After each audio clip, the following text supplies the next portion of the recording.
Yield or die.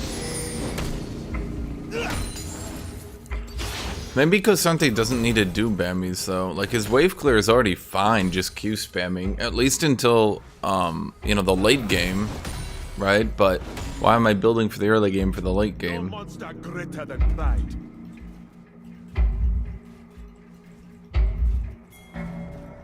Part of the problem is that the build components for JAK'SHO are so bad.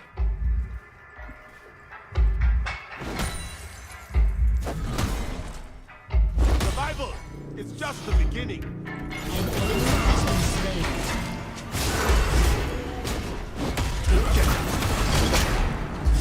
I will not yield. Did the turret only shoot once? An ally has been slain. Huh. An enemy has been slain. Executed. Like my topos, break me, and I return stronger.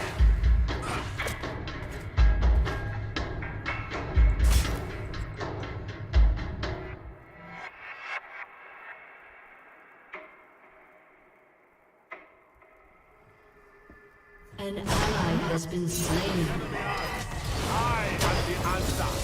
I mean, yeah, that's 100% of the problem with the new Sheen item. It doesn't do any damage.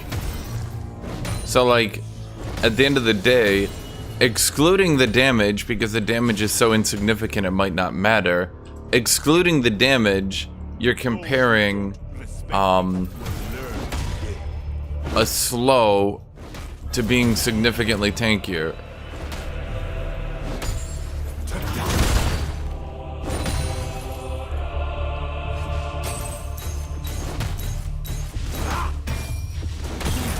The problem with Kindle Gem is Kindle Gem doesn't push your Q cooldown down. Your Q cooldown only goes down on armor and magic resist. So it seems it's trying to push you to get an early Aegis, but an early Aegis doesn't really do much to Darius. So you see, it's like really Clash with me.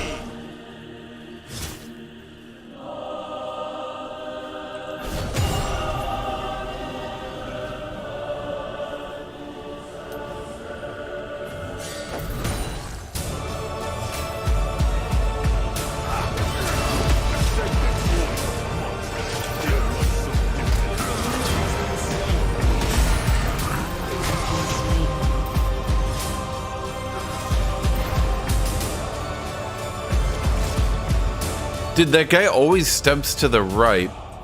He doesn't step out of the turret, he steps into the turret to the right every time. That hit me? Huh. Okay. Fatty's hitbox is very large, evidently.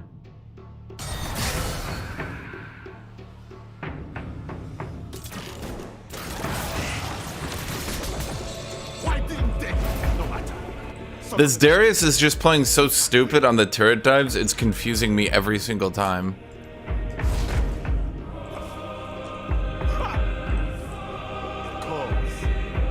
I like how after Hecarim ganked me, I actually ended up down XP because he leeched so much. Did anyone else notice that, by the way?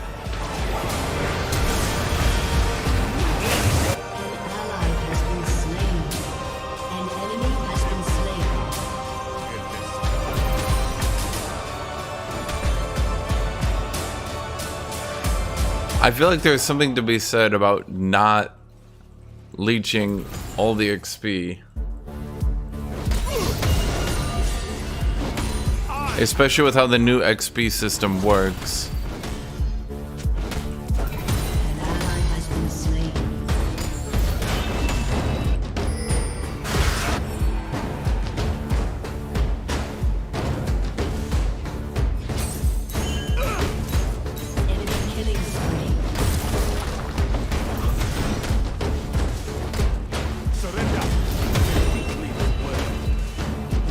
I think it's just probably better to bum rush the JAK'SHO, no?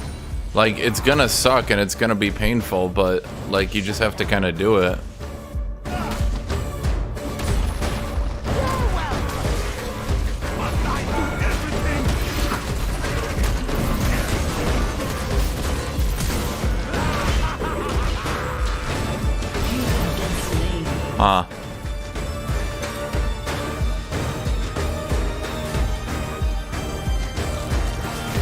Well, I didn't really have anything I could do there.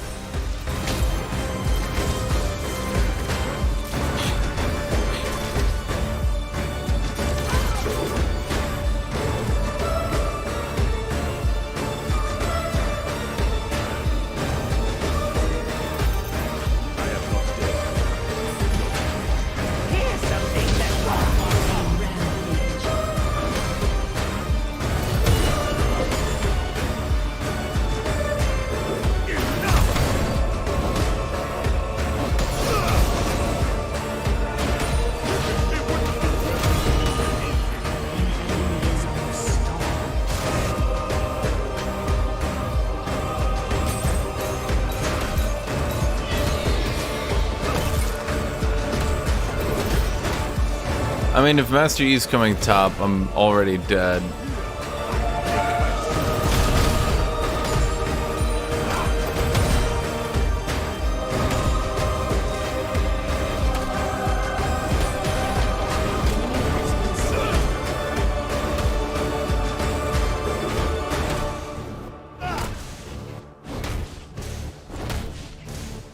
Dude, if your definition of a one-shot involves an item that takes 8 seconds to stack, we have officially evolved past the need for the term one-shotting.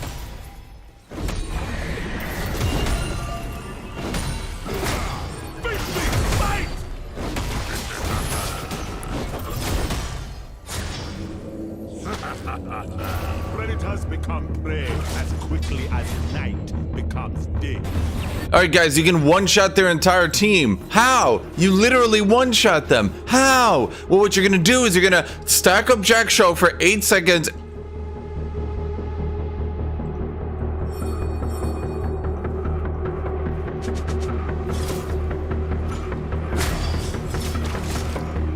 Open battle honors the hunt.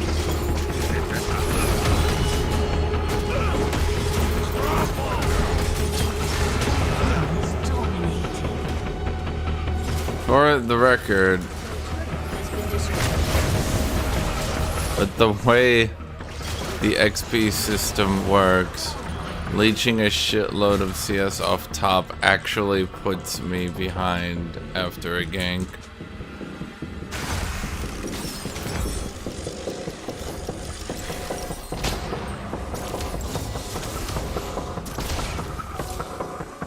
Those who wish me dead, keep wishing. What do I think about Heartsteel KSANTE? I think it has a very good reason to have a considerably lower win rate.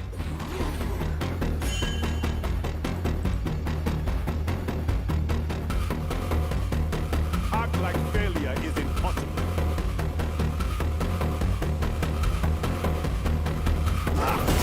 I also think Heartsteel isn't even that bad. It's obviously overpowered at the low ranks, but I don't think it's that bad.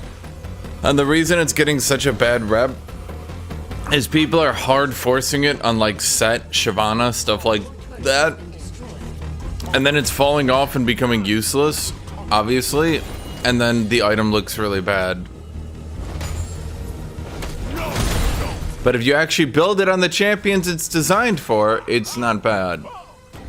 I don't know if it's good, but it's certainly not bad at any rate.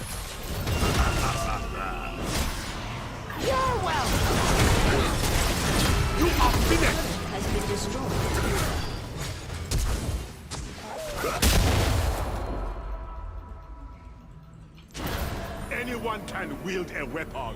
Warriors make their own.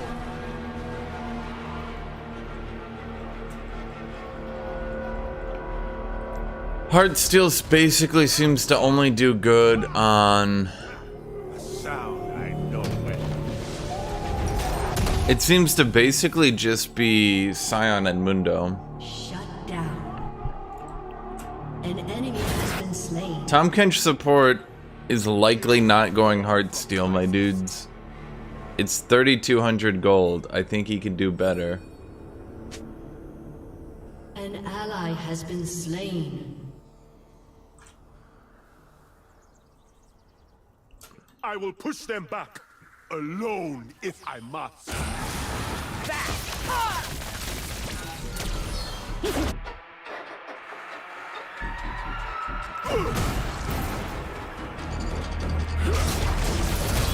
Okay, whenever y'all say, oh man, it's definitely not bugged, I want you to look into situations like that. You're telling me that's not bugged.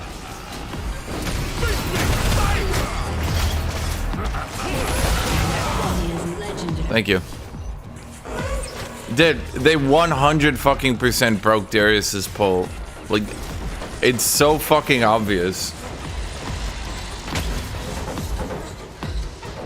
It's like beyond this world fucking obvious. I literally don't know how anyone can play League and not notice that his pull has like 50 more range than it's supposed to.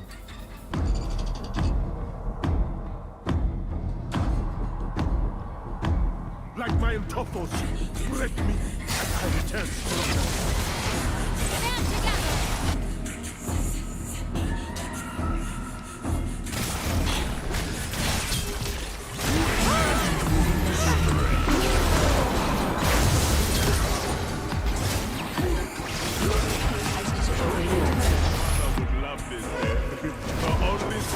Fighting to the death.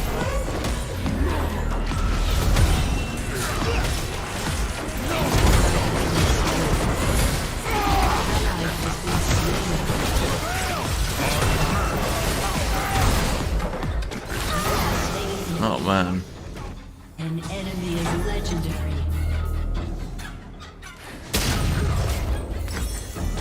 Why did Atrix disappear from any play? He didn't. He's literally still the top picked at Platinum, and he became only by a slight amount the second highest pick at Masters. Enemy double kill. Aced.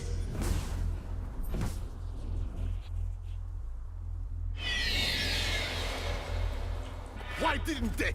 No matter. So long as I am here, we can win.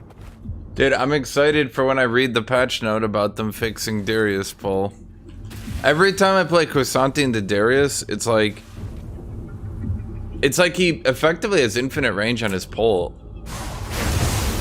You know, there's like no way to get away from it anymore. Like, its range is just so long.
As much fun as the half-screen pulls are.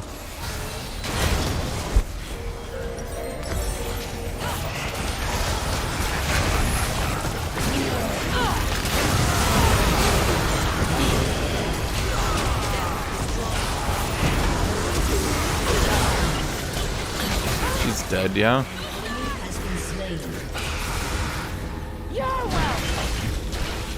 Zillion, just auto him to get his shield away. I mean, whichever.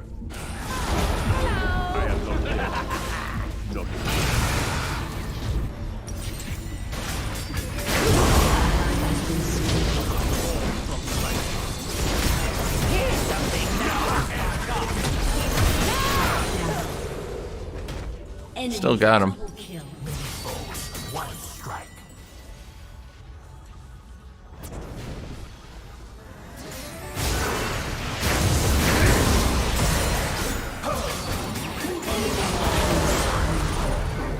Yes, I've heard the ADC pet joke a lot, dude. What if supports were pets for the ADC?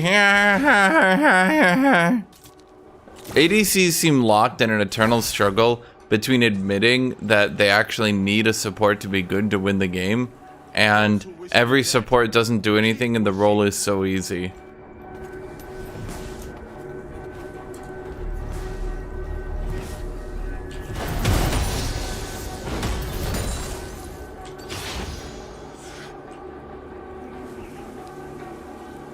survival is just beginning.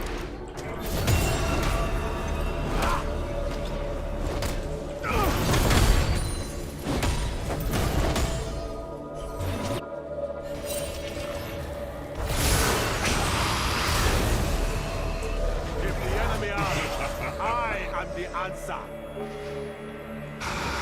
I mean, fellas. No? Okay.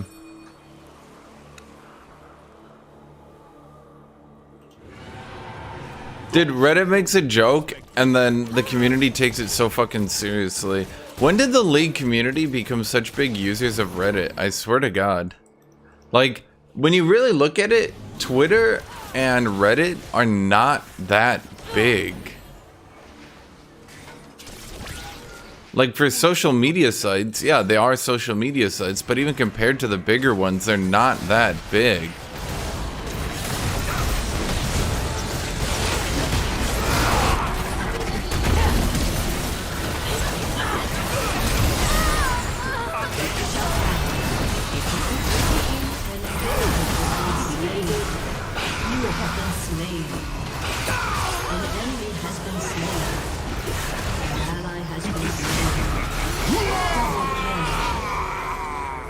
Enemy double kill.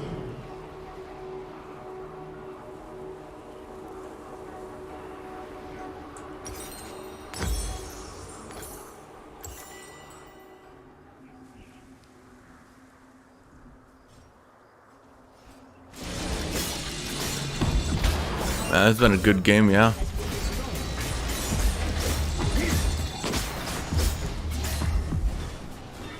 Like my entophos, break me, and I return stronger.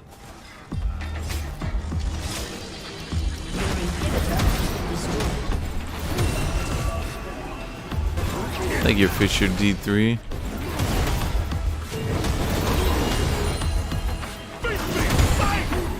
Ascended warlord monsters, they are not so different.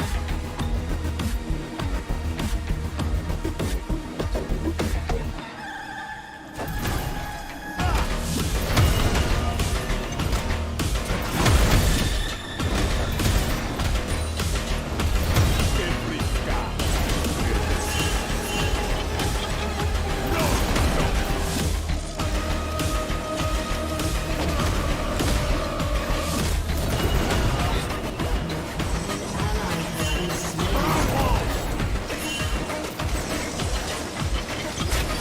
I am the vanguard.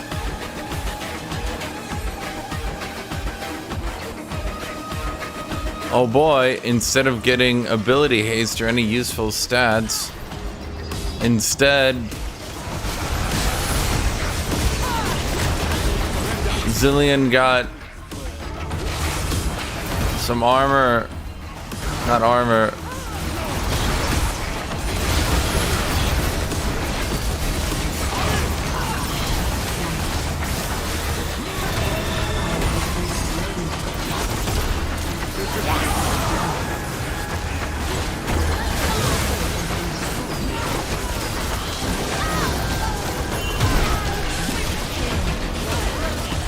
Enemy double kill. An ally has been slain.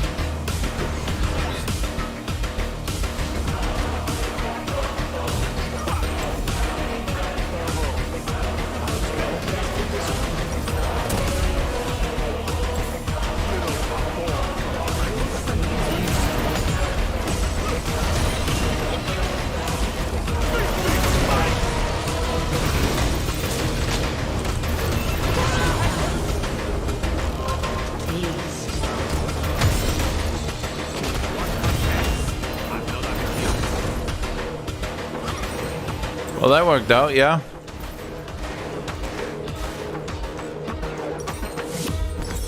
I've seen a lot of Mord players trying to force Heartsteel to amazing failure.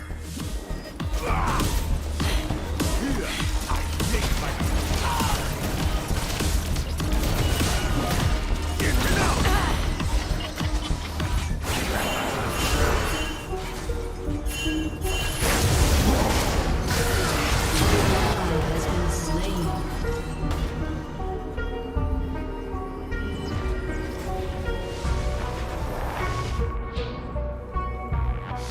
like a sun. But why?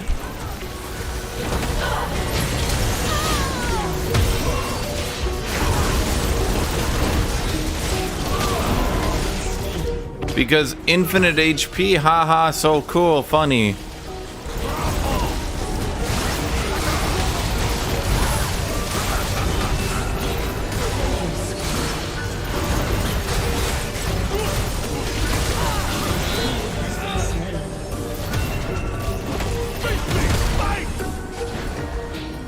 I actually had to do that, or else she was gonna kill Kaisa.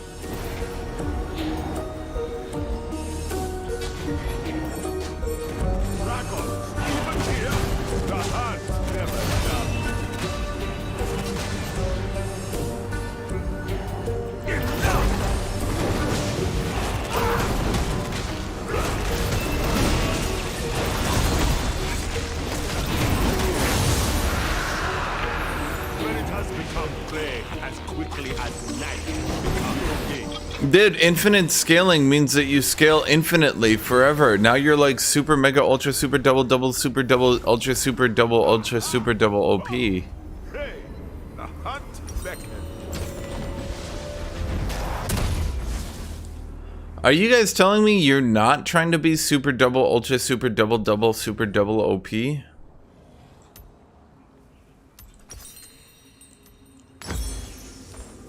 Heroes are born from crisis. I'm grateful Your for the love. inhibitor is I'm gonna let you guys see my armor so you can see how my armor gets.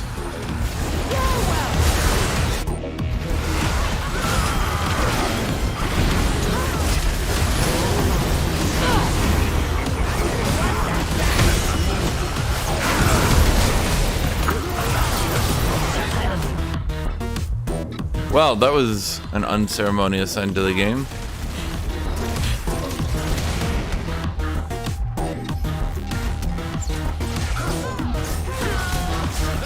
Yes, I know Fisher D. I know I have 329 out of combat. I picked up on that one.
I mean, I get tanky, but if my team's not AoEing, then...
I mean, I think I should just play for late game. I don't know. Playing against Darius is so frustrating.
How's Mordekaiser doing right now?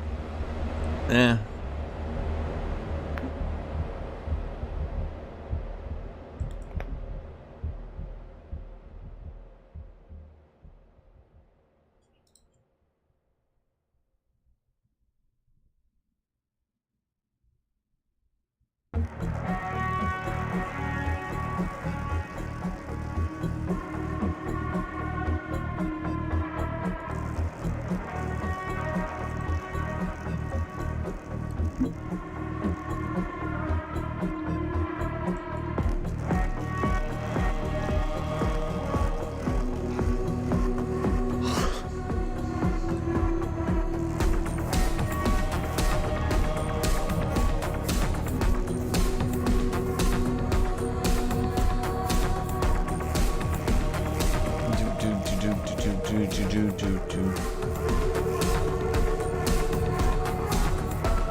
Well, this is a another long queue, yeah.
Okay.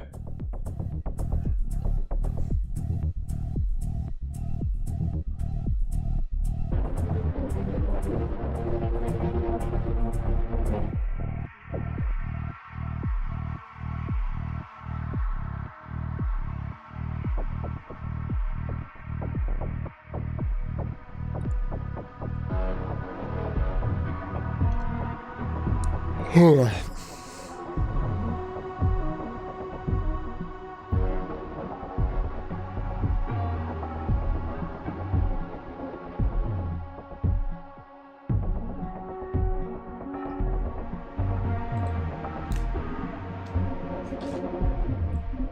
am I playing KSANTE theme? Because I'm listening to the Dark Tide soundtrack.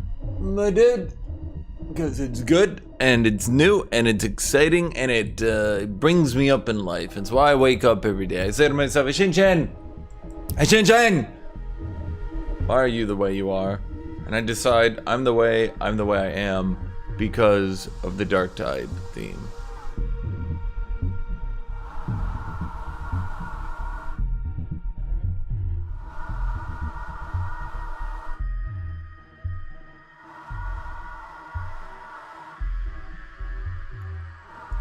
I'm either fighting Darius or Riven, but it looks like it's actually Riven Jungle.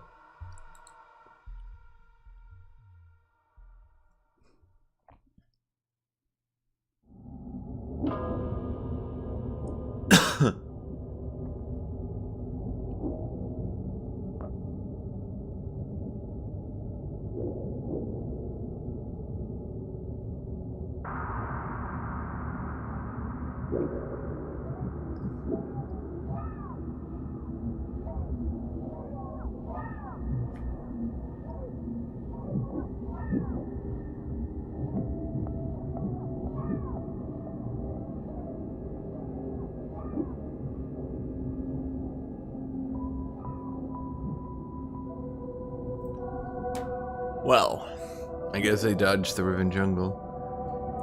Is JAK'SHO playable? Lots of different tanks build lots of different mythics these days. I mean, should I make a video going over what I think is the best?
Wow, this is a long queue. I'm just reading Reddit and shit at this point, man.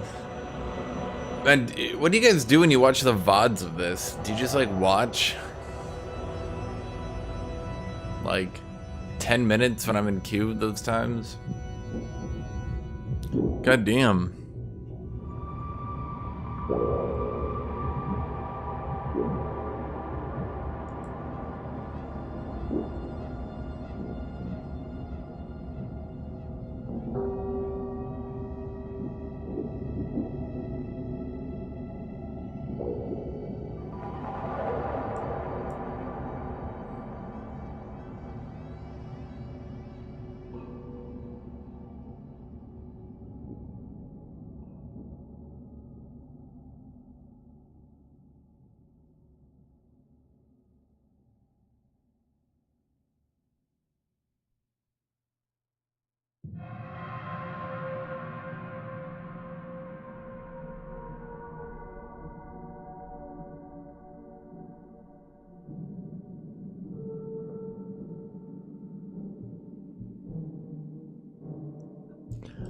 So,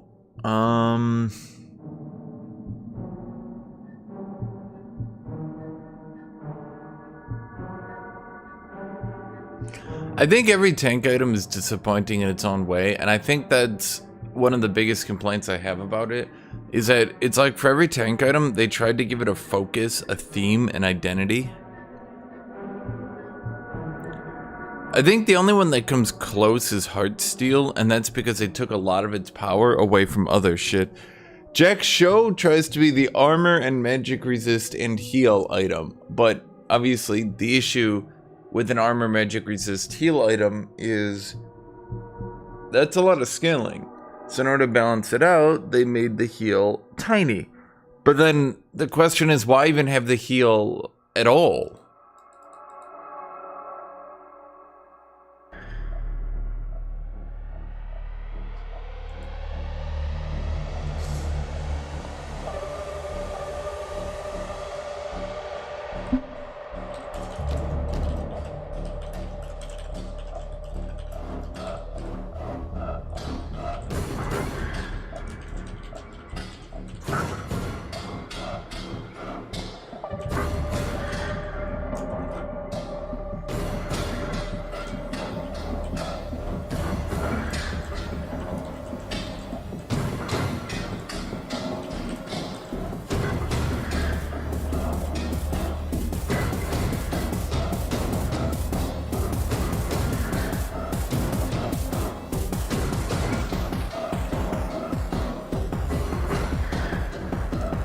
Okay, I'm gonna get a Red Bull. I'm dying.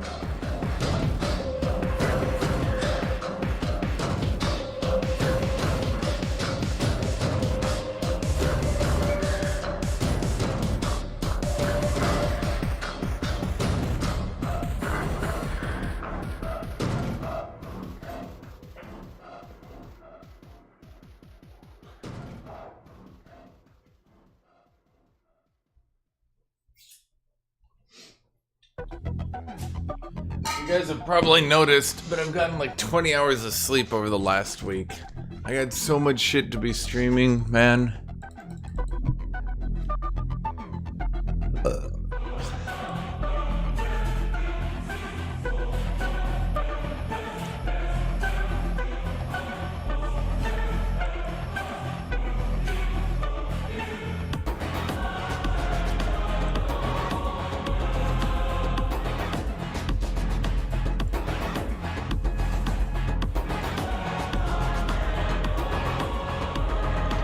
What is this OST?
This.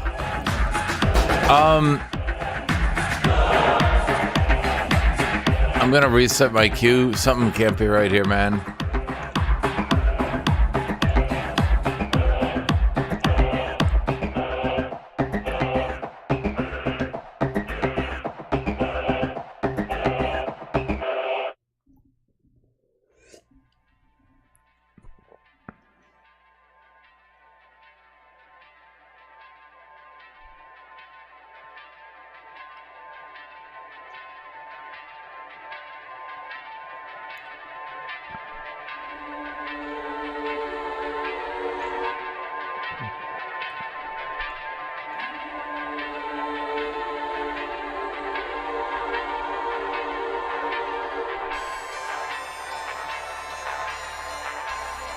Is this the one I'm thinking of? No, I think it's this one.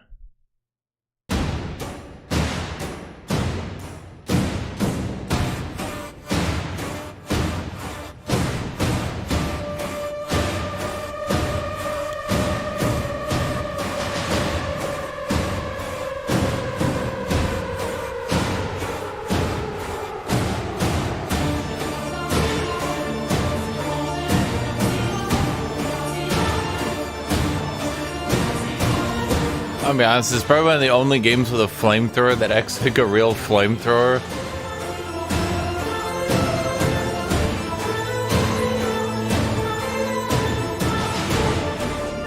Cooking armored opponents alive.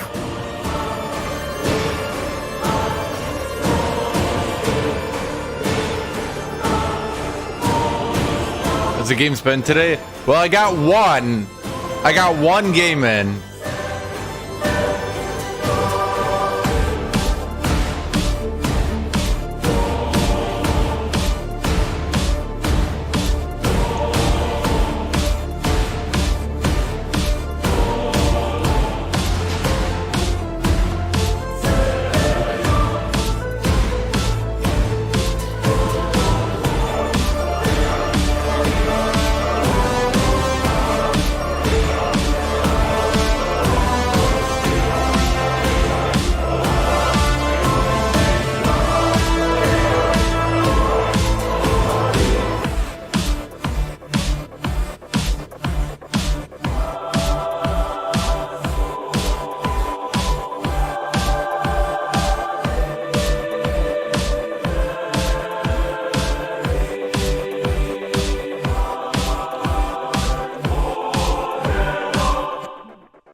Then you got this one. Every Warhammer 40k player, it just like literally came in their pants when they heard the soundtrack, which is kind of amusing.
One of the reasons this game's good while doing the Warhammer thing is because they stay away from Space Marines. Therefore, they stay away from this circle jerk.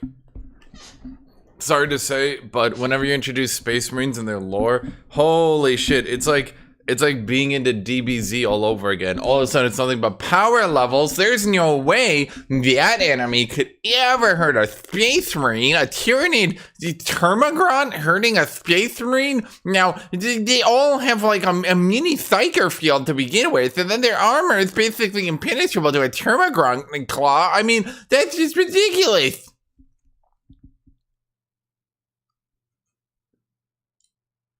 Do they have? Oh, they do have it. Still, though, my favorite is I think it's right here. Data interference. This song is just, it's got a rock to it, you know?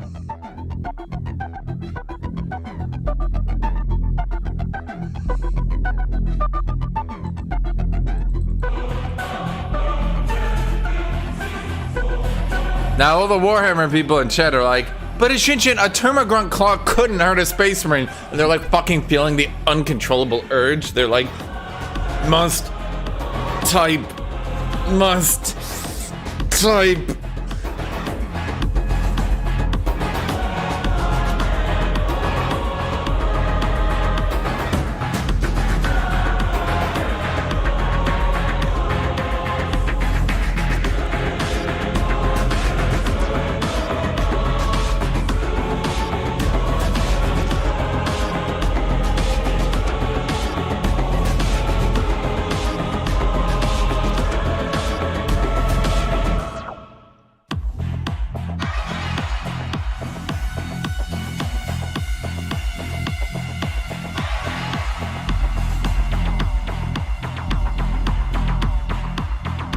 I mean, what other ones do they have?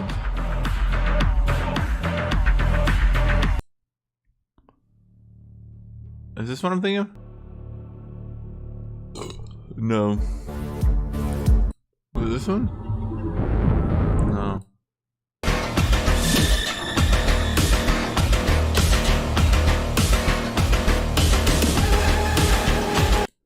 This one's weird, but I don't know which song it builds into, and it doesn't actually build into that song.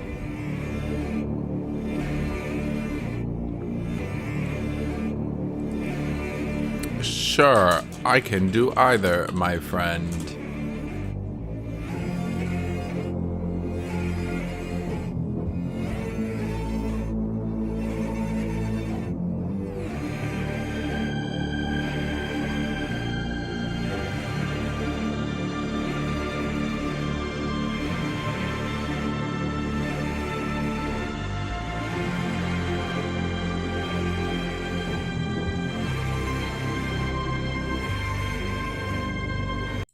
Yeah, they have the they uploaded the actual version of Disposal Unit. Did they put it on Spotify?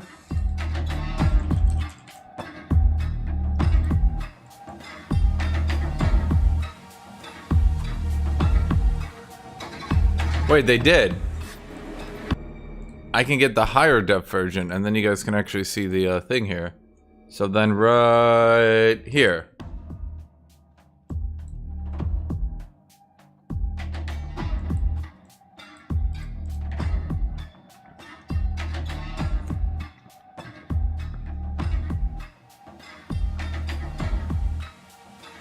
I don't know, it's me, because I was hovering. KSANTE!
Welcome to Summoner's Rift.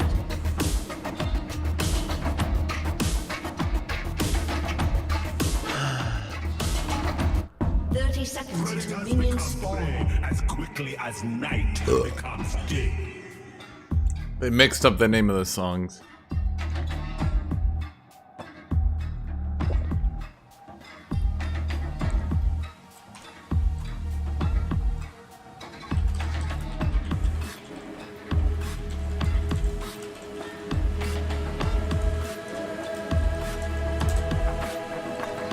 No monster greater than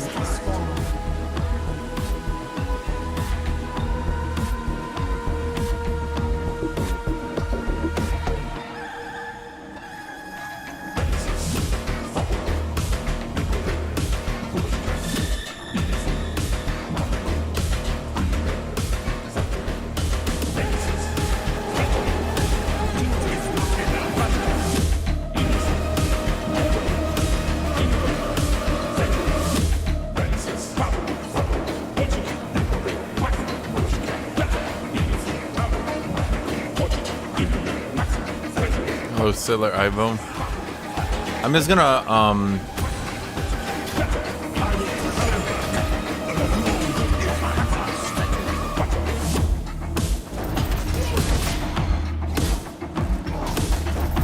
oh my god.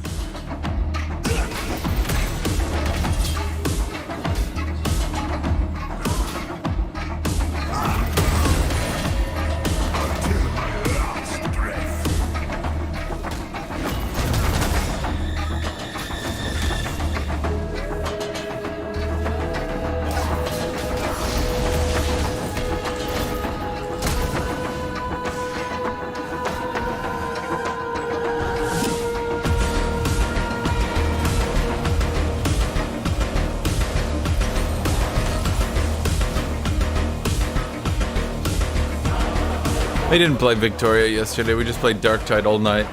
Which one I crashed like 70 or 80 fucking times.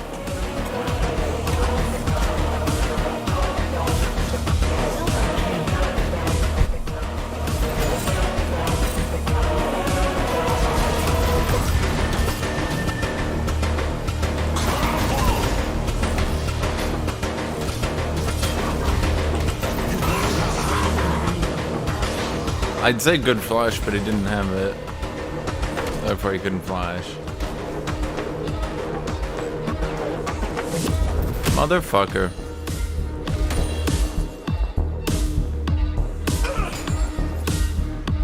His real name is Sailor Ivanovich.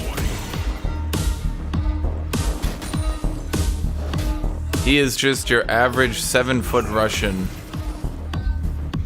But he's totally Dutch, trust me.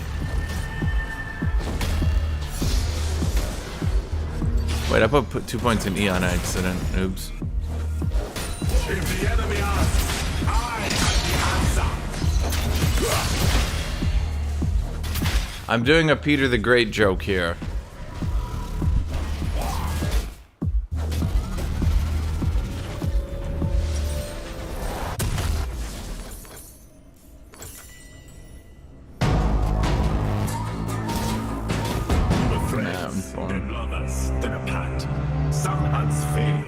Some love stories too.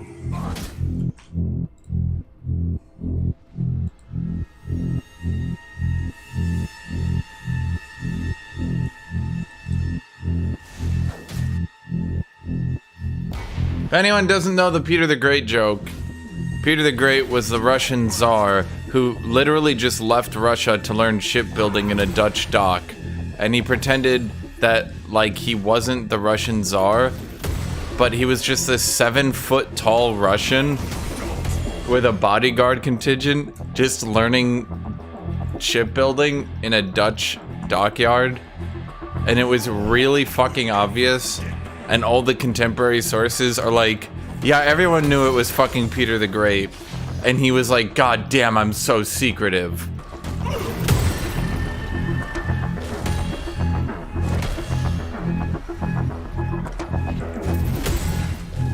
What do you fight for?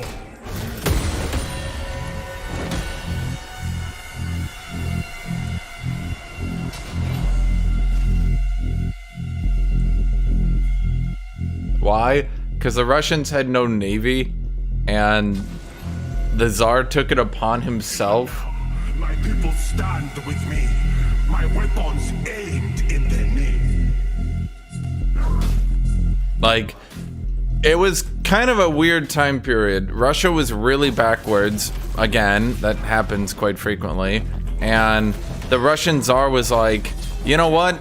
Instead of relying on my subjects, they're kind of fucking stupid. I'm gonna go learn how to build ships, then teach the Russians how to build ships. So the Russian Tsar literally left Russia for like, it was like 10 years? Like, imagine there's just no Russian Tsar for 10 fucking years.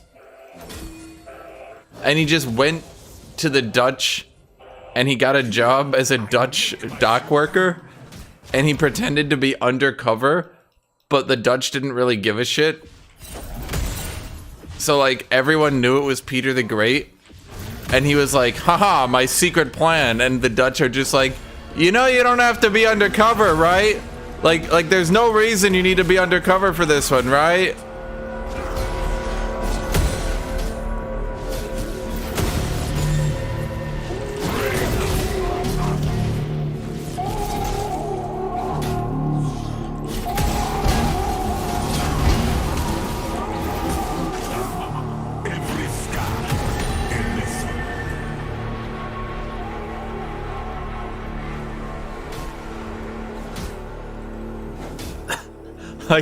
like the Dutch didn't give a shit.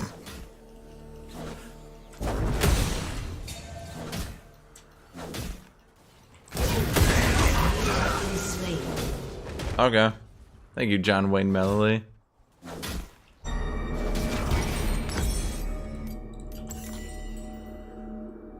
Do I go with Iceborne in this game or JAK'SHO? Those who wish me dead. Let me start with health at any rate.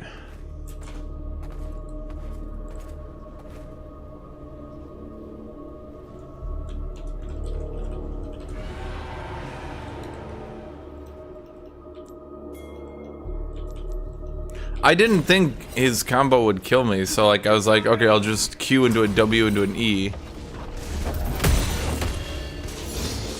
An enemy has been slain.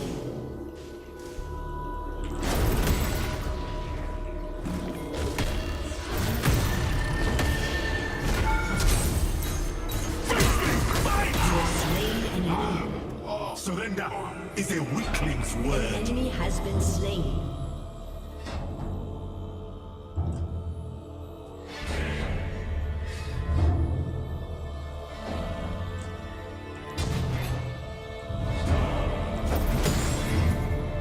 Fanaku, American innovation for ship technology was weird. I feel like almost all the American innovation for ship technology was like, you know, iron has gotten advanced enough that we can weld it to ships, right? And the rest of the world was, no, you can't. And then the Americans did that, and they were like, oh, fuck. You know, docking technology has gotten good enough that we can, you know, like, put big cannons on our ship. The rest of the world's like, no, you can't. The Americans do it, and they're like, oh, fuck. Do I want to go JAK'SHO or Icy McGauntlet? I'm thinking this is an Icy Gauntlet sort of game. Particularly because armor's going to be useless here in a second. In life and in battle, I remember my mistakes. They are my history, my motivation.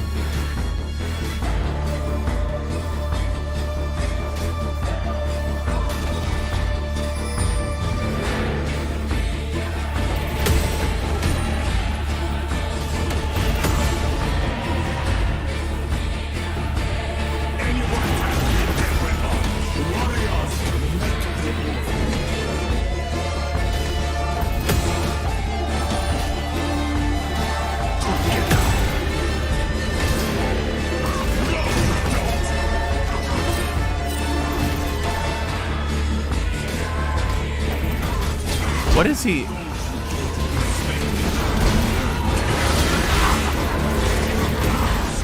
Oh my god, he just ran around like a maniac.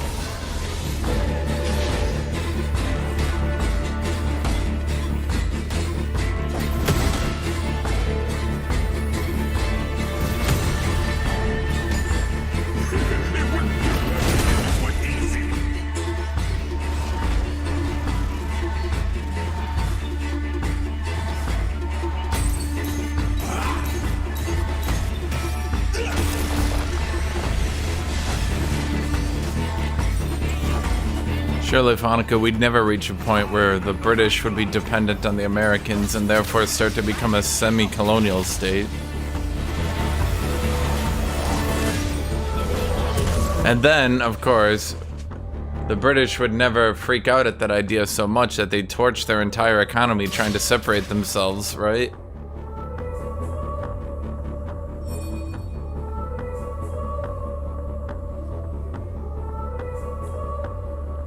Why is Iceborne Gauntlet cringy? It's just a slow and damage reduction item. Your only son fighting to the death. I mean, he first item Black Cleaver. So like I knew armor was gonna be worthless here in a second.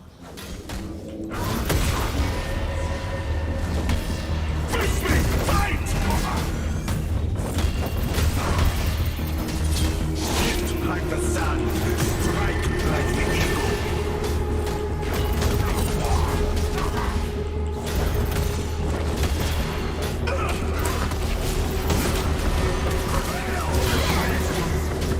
Why did I not auto attack?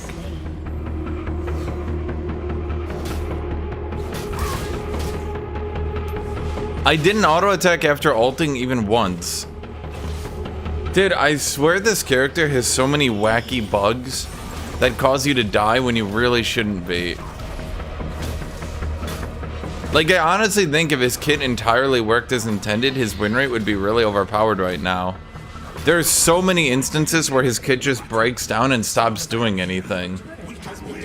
Either you don't auto attack, or you can't use abilities, or your W just can't be activated. Like, how many times a game do you see me complain? It's weird shit all the time. Like, someone actually noticed that your W often has a weird timer where after being CC'd, you can't activate your W for 0.2 seconds longer than your other abilities. Which leads to really shitty situations where you're getting chain CC'd and you literally just can't activate W. Survival is just the beginning.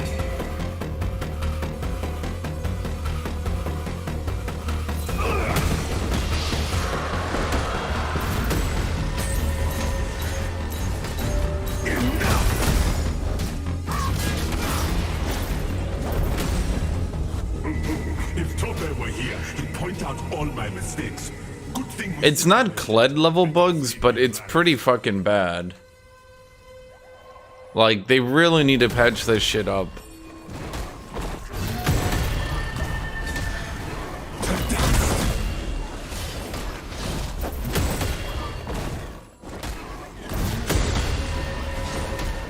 underestimate nothing.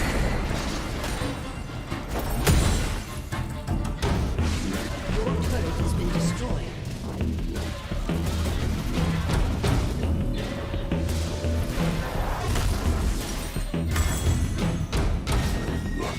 Turn him out.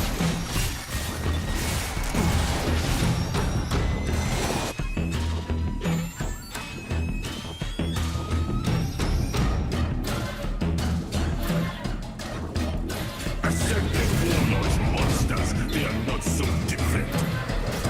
I feel like this Wukong actually just straight dead trolled by doing this Black Cleaver Rush thing.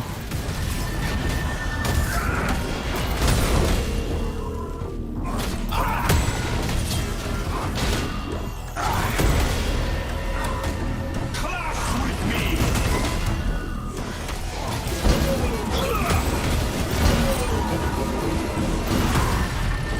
An enemy has been slain.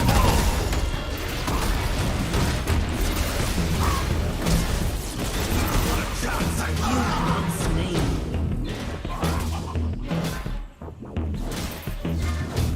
It only contributed over the course of that fight 200 damage.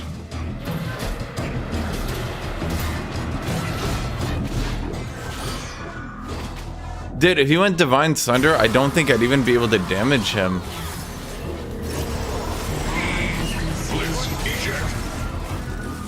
Why did you troll with the BC rush? I am not dead. Not yet.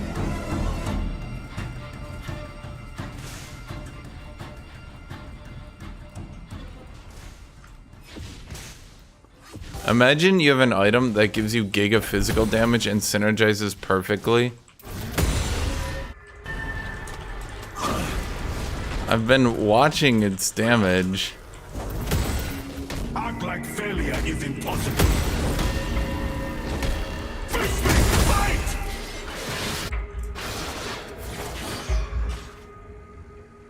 Best champion for Heartsteel so far has been Mundo or Scion. No, actually it's Shen. I forgot about Shen. Show me who you are.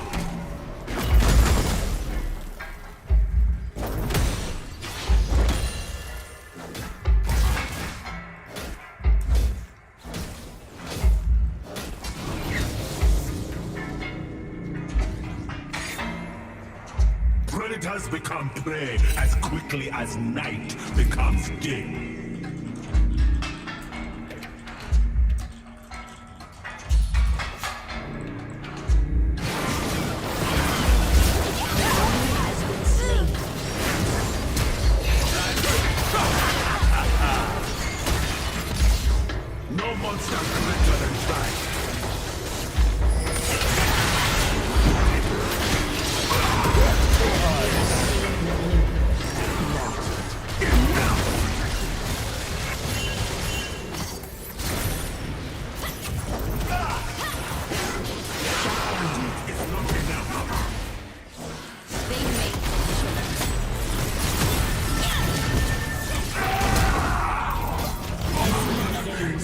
Not much I can do there.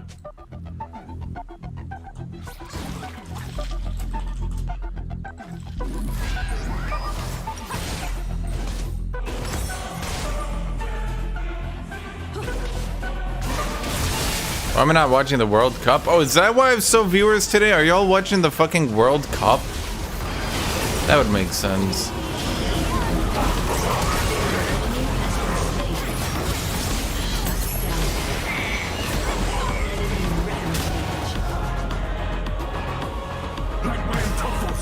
I was wondering, dude, every time something's up with my viewers, there's something fucky going on every time.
Oh, that's Baron.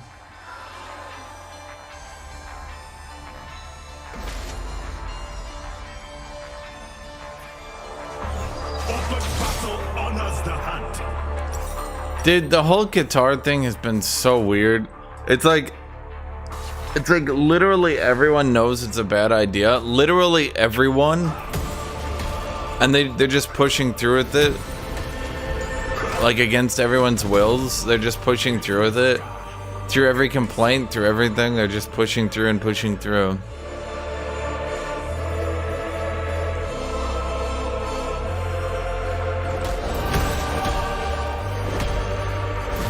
I'm not German. I am ancestrally from Germany. I don't have like any German land. I wouldn't consider myself like German. The American. Did America win a World Cup yet? And if so, why haven't we won 2 yet?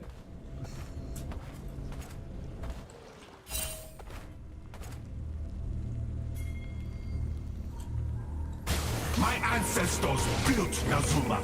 No god. We haven't won any? Okay, well we need to win the next 17 in a row to really drive it home how better we are than all of you.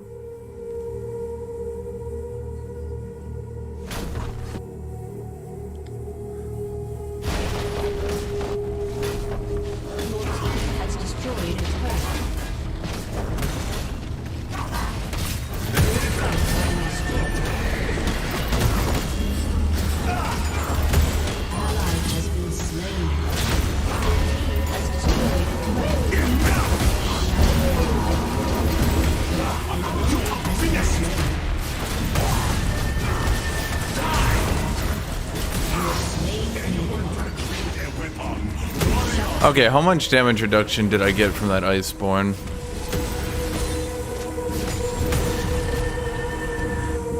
Let's see. Oh, that's disappointing. Huh. Seems it was mostly Sunfire Aegis doing that fight, eh? Yield or die.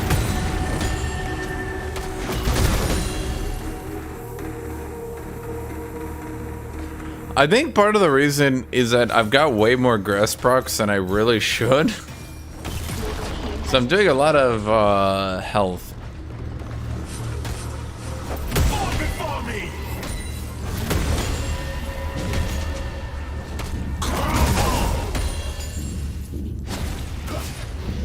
Oh, plus I have a lot of dragons.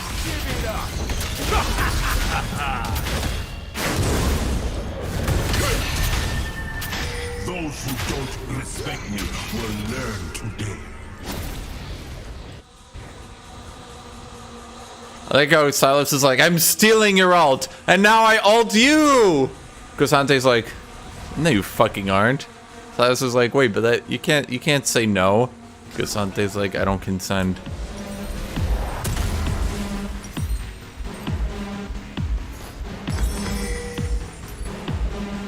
Let's go Thorny Thornmail.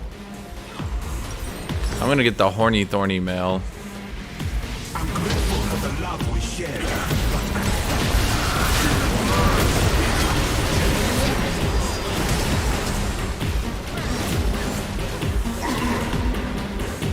An enemy has been slain.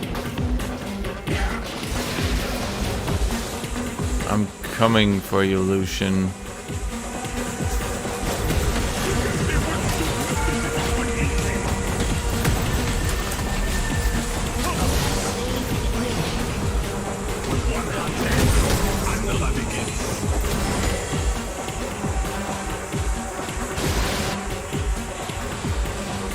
So wait.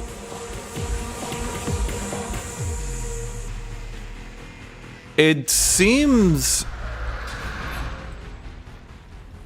the Iceborne slow continues to slow your main target even if they leave the field. They aren't being slowed by the field, they're being slowed by a debuff. So even though Lucian left the field, he was still slowed by 60%. That's kind of brutal, not gonna lie. Shift like the sand, strike like the eagle.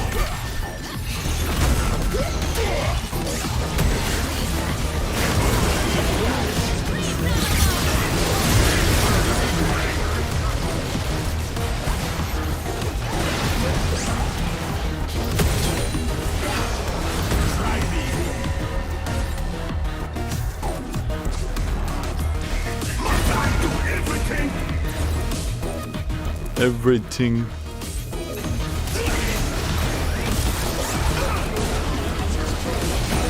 Fuck that minion in particular. I think Iceborne is good in its own way. I don't think it's that good overall, but I think when you need it to be, it's good. I wish the damage reduction was a bit higher, mind you.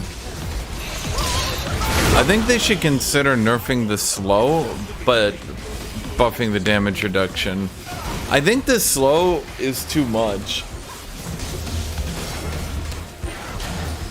But the damage reduction is shitty.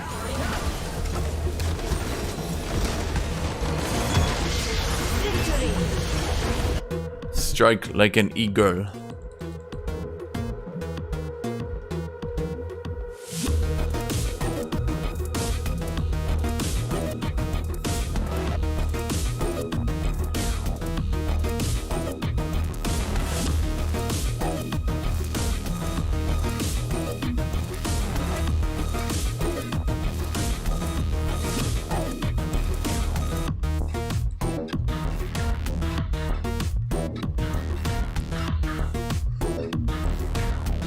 I think they should do something.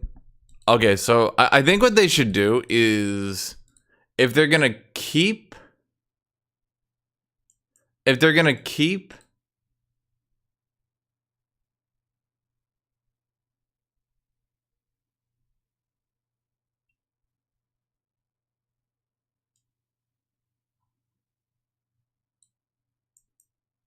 What's even the right way to put this? If they're gonna keep the slow as a slow outside of the field,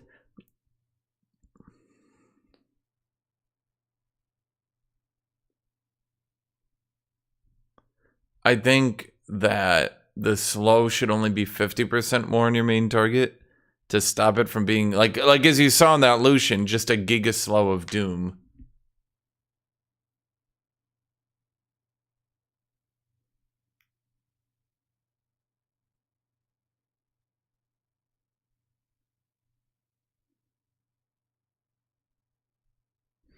But on the other hand, I think the damage reduction should be changed to 15%.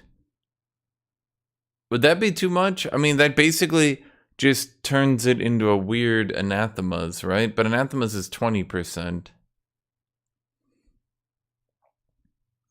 Maybe you make the damage reduction 12, 14%. It needs to be more though. Like as you saw with the course of that game, I only got like 500 damage reduction from it. Who gives a fuck? That's like 2 heals from Divine Sunderer.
Does the zone itself deal damage or only the primary target? No, it's only primary target. You only hit the primary target. That's one of...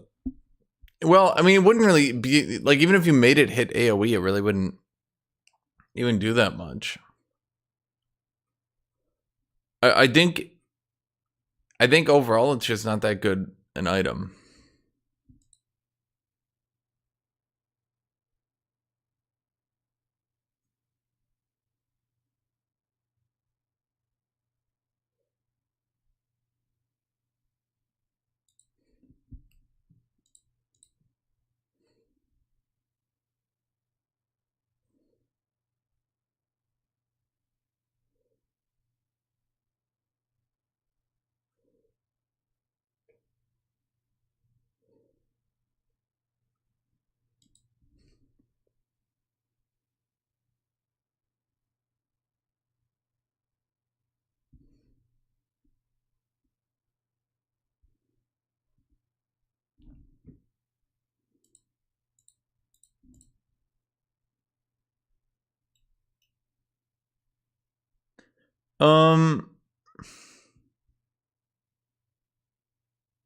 No, I mean, literally, if you guys really need proof, watch my W timer when I get stunned and notice that my stun...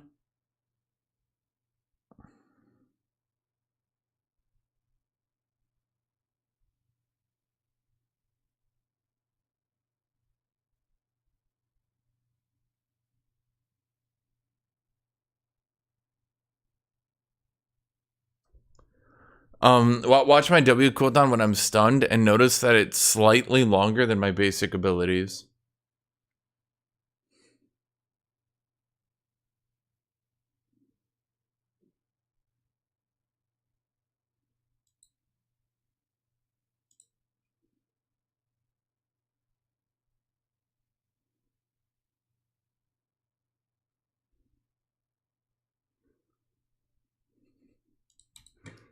Do com hench do com Tom Kench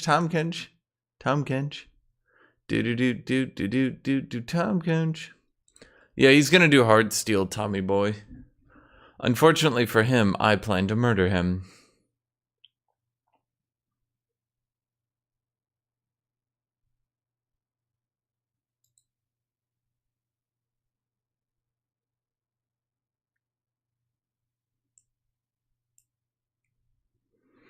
Do do do do do do do Tom Kench. Do do do do do do do do Tom Kench.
Some of us won't see the end.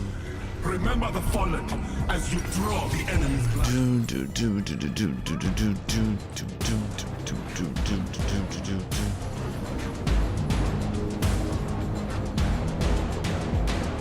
Welcome to Summoner's Rift.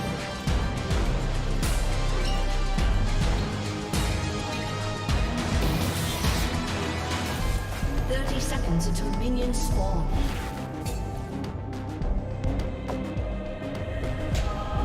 Every scar, a lesson. Have you finished the 20-hour Skyrim retrospective yet? No. I mean, I watched more of it, but so much of it just feels like wah, wah. It's like 20 minutes of some dude going over all the quests in Skyrim and not really critiquing anything. Just sort of nitpicking. No monster greater than pride. This character was hiding himself in a tunnel beneath a city, but certainly someone would have noticed him because he had food getting delivered to him. So why didn't anybody find him in that tunnel? You know, this plot doesn't really make any sense. This game sucks.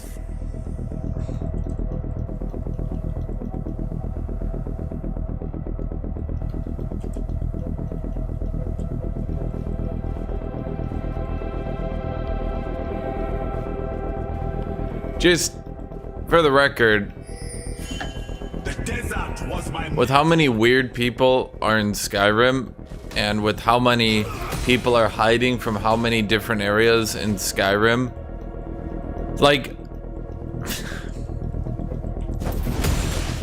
a dude hiding in a tunnel could be a Black Brotherhood member, it could be a member, a spy of one of the two, What do you hide? Civil War factions.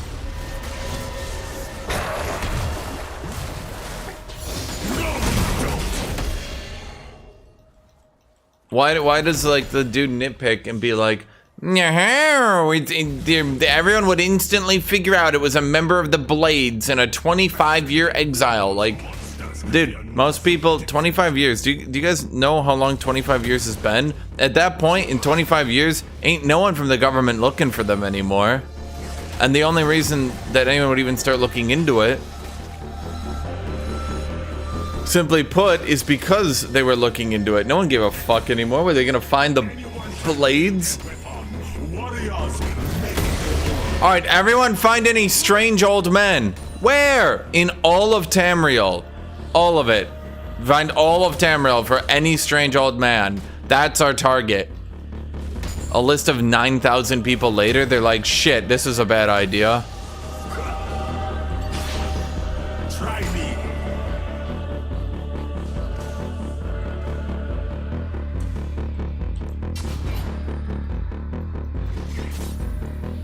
And you have to remember, they're using feudal technology. So, like, you think feudal technology, like, what, you got a painting of a dude from 25 years ago? You think that painting, what, you think he kept the same haircut and everything? No. You're just gonna grab around a fucking painting, go up to every strange old man, be like, is this what he would look like in 25 years if he changed his hairstyle and everything? I don't know. Roar with every step.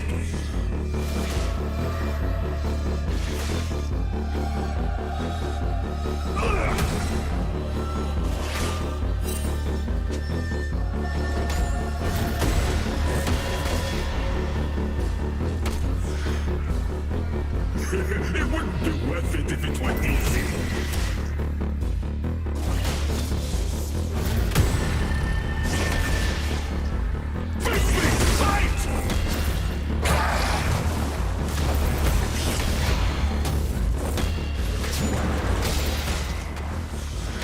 Those who don't respect me will learn today.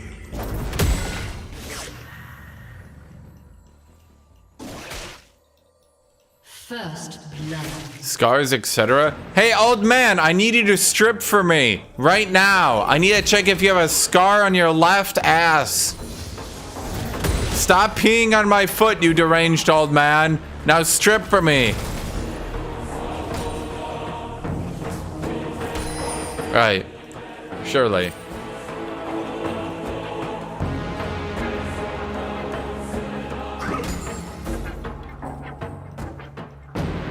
Predators become afraid as quickly as night becomes day.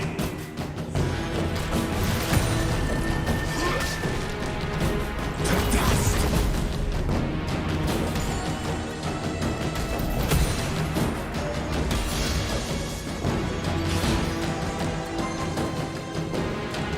No, it's so nitpicky, the entire complaint video. It's literally just nitpicks like that.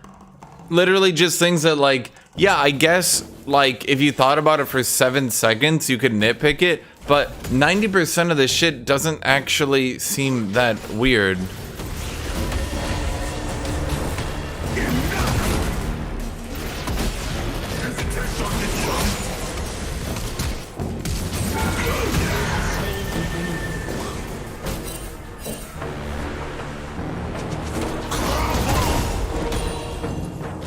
Dragon hunters should have a few scars. Wait, but you realize you realize what you're saying, right? Like, that's what I'm saying. Like, at its surface level, your complaint makes sense. But they could have checked for his scars, Hashinshin. Okay. Must become a warrior. Now let's carry that through to its natural conclusion. Are you suggesting that in a medieval universe where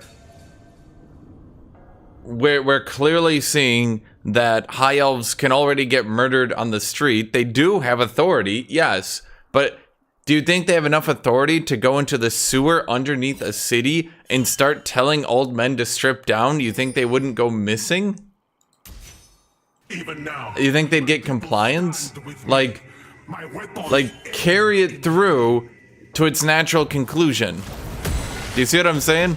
Yes, on its surface, I guess this nitpick has some merit until you think it through. And that's why this complaint video, the 20-hour Skyrim review complaint video, doesn't really make... Like, it's a lot of surface level complaints, right? Like in the Mage Guild, he's like, oh, he became the Mage Guild because another group of people helped him. That doesn't really show that he's strong. Okay, but does everyone else know that you got help from an outside source? Are you weak because you got help from an outside source? Like, yes, once again, it's like a funny complaint video. I get it, but like,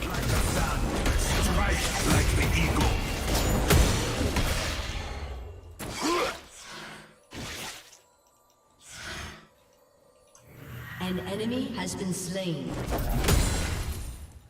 I don't know how much you want to say that it's like loreful, but the Dragonborn himself is running around murdering high elves on the street trying to arrest people. No, there's an actual civil war going on, and the civil war is against high elves. No, and to my knowledge, that is the Thieves Guild city as well, where he's under the sewer of, right? Which seems like a pretty good cover. Like, you think you're gonna go into a city that's effectively being operated by the mafia, and you're just gonna ask, you're just gonna go in there where you're not very liked to begin with, and you're just gonna start interrogating everyone, trying to find someone you haven't seen for 25 years? The only reason they found him is because they were tailing you, which is a bit of a plot convenience, yes, I'll admit, but...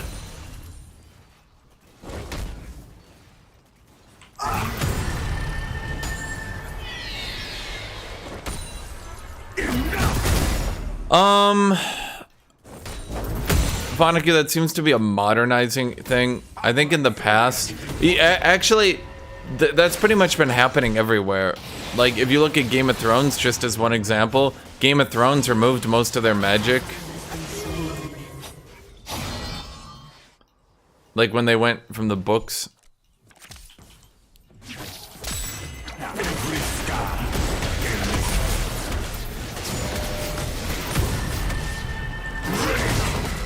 Kitty, I can't see anything. An enemy has been slain. There's been a, like, in order to get, I'm gonna call it the normie audience, a lot of different places have been, let's call it normieizing their lore. So, like, Game of Thrones removed a lot of its magic. Marvel doesn't really have any of the weird super characters. The characters that are, like, really high tier get nerfed down. They didn't even use Scarlet Witch to do anything. Whoops. They didn't really let Scarlet Witch do anything until she got her own series. So that, like, and it wasn't even a large movie, it was just her own series that I don't believe has any interaction with the larger Marvel plot, but to be honest, I think that Marvel is dead culturally, not fully, but effectively. I think that after Endgame, a lot of people tuned out, and I think Marvel themselves knew it was gonna happen. Because Endgame happened right before COVID, then right after that, they did a year-long break, stretched it to a 2-year-long break, moved a lot of their shit over to shows, scaled back movies considerably, scaled down, like, the financials of movies. They are not so different.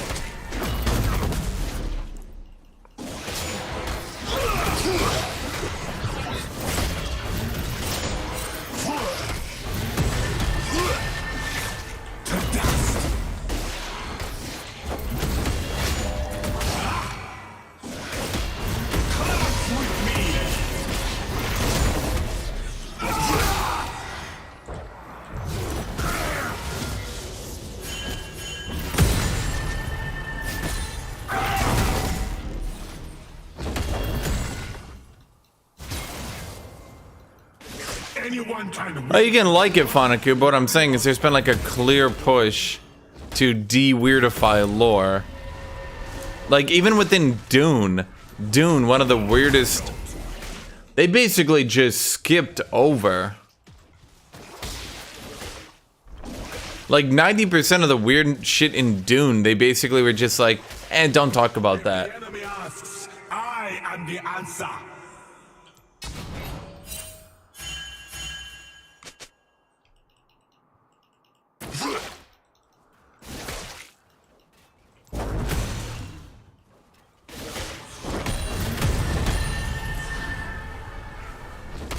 you guys ever watched a Dune movie, you were probably kind of confused why things were the way they were. Because Dune was effectively trying to be a sci-fi fantasy.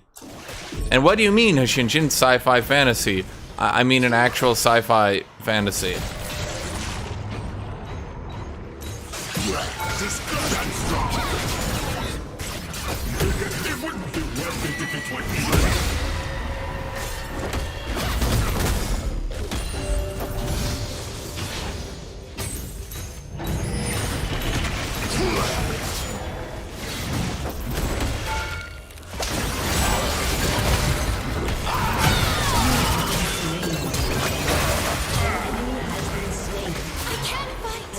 Okay, I'm not really sure what she was planning, but I don't think...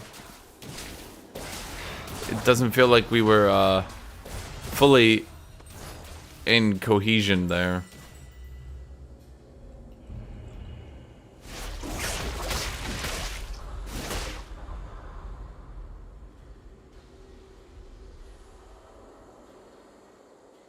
How come our Doctor Strange didn't see other strange timelines where he kills Thanos?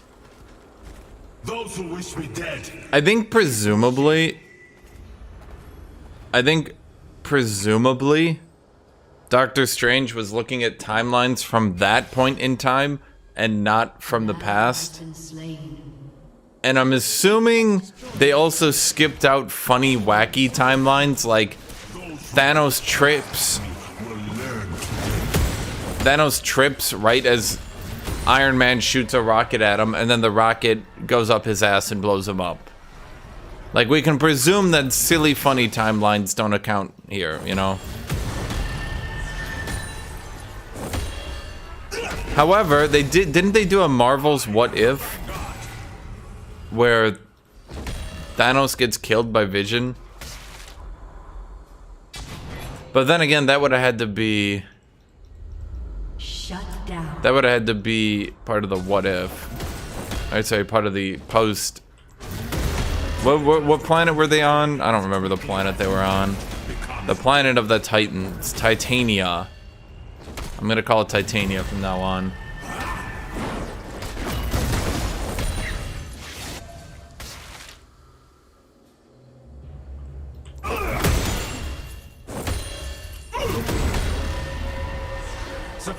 Presumably, yes. They only let Doctor Strange see futures from that point in time.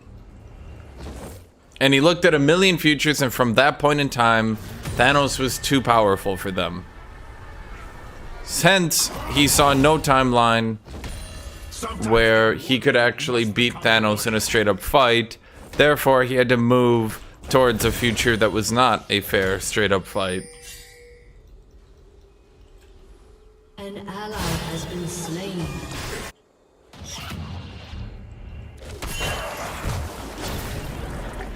I will push them back alone if I must. Your turret has been destroyed.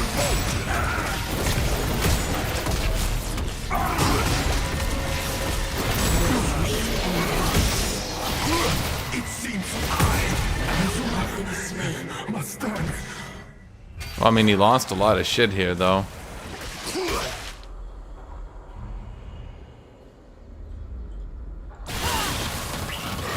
There's actually a lot of examples where conservatives literally can't understand satire. And there's actually been studies into this because a lot of people kind of came to the same conclusion. And yes, conservatives actually have an issue understanding satire.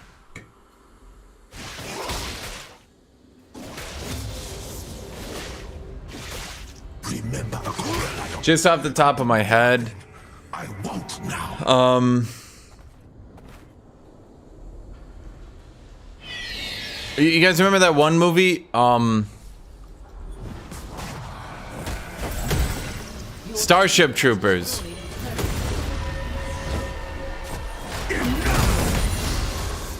Starship Troopers was beloved by the right wing as it'd be like, see, look at this awesome society from the space future. And there's like literally a scene where one of the characters walks out in an SS uniform and they're like, that's just a coincidence.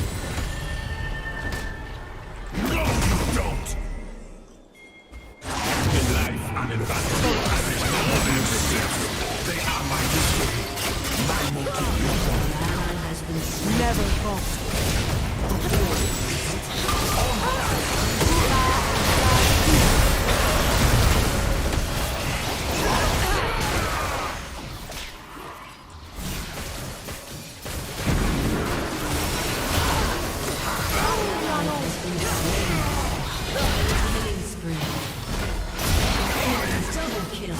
Did we just not kill anyone there?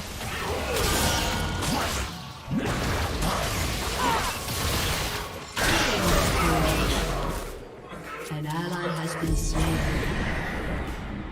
Oh yeah, Starship Troopers, the book, was actual fascism.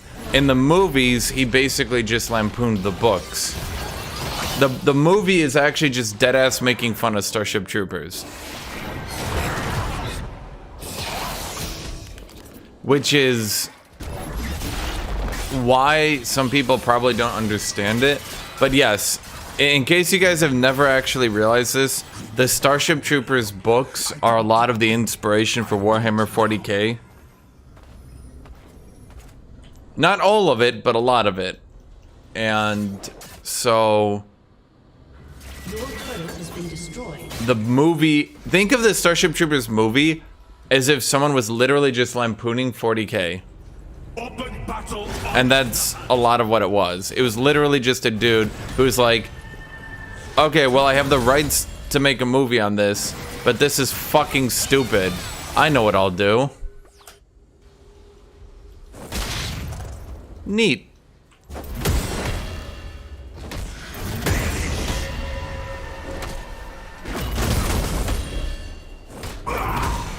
An ally has been slain.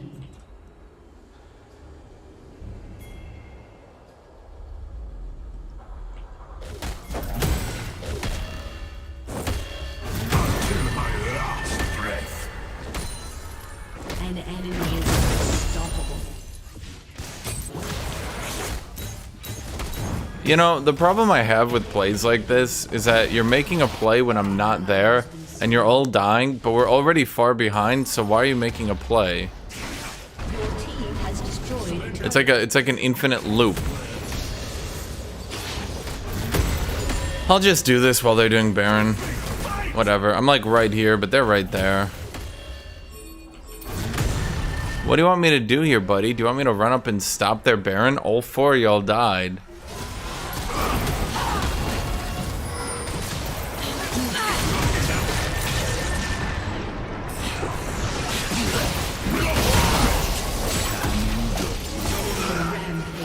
Well, shit. Just stack armor against Caw. Well, I don't think anyone else on their team is doing anything, so it's probably a solid play.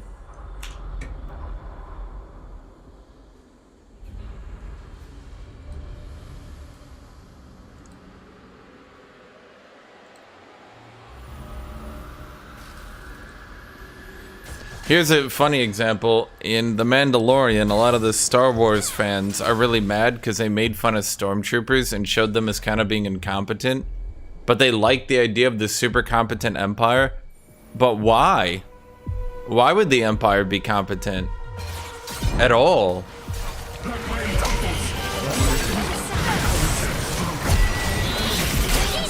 I'm like legitimately curious what justification they use to show the Empire being competent. They make one mistake and are killed. Their stormtroopers are frequently used in suicide attacks for someone's personal gain. They backstab each other constantly. The ones that are actually competent get backstabbed constantly.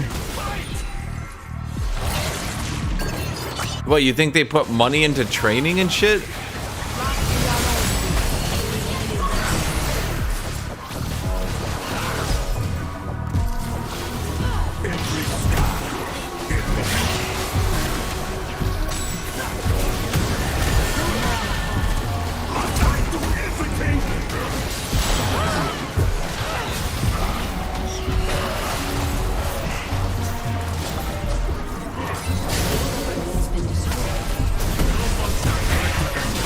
In fact, they literally have, if you guys don't remember, at the end of Return of the Jedi,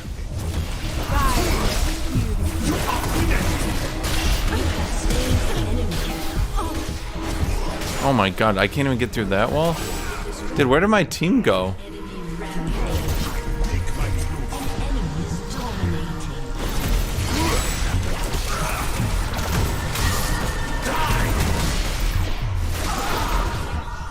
Your inhibitor has been destroyed. An enemy is unstoppable. Because having an enemy that isn't competent poses no true threat and makes it boring, hence why people want them to be competent. Then they need to show them as actually being competent and not just dumb evil empire, bad. Like, I'm sorry to say, but like, the argument that they have to be competent or the heroes don't get anything, then they need to stop showing them as evil comic book villains. Then there has to be actually good Imperial officers. Then you need to have stormtroopers that actually believe in being stormtroopers that you kill. Yes, the good guys need to kill people that aren't just mustache twirling villains. Yes, it has to be a little bit of a nuance. So long as I am here, we can win.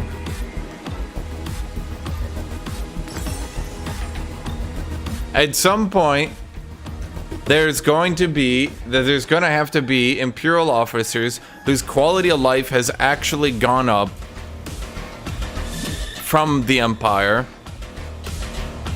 and from having their quality of life brought up, believe fanatically in the Empire. And you won't just be able to talk to them and be like, yeah, but search your feelings, you know the Empire's bad. He's gonna be like, no, actually, it improved our quality of life, and actually now medication is affordable, so no, I am actually very, very attached to this cause right now.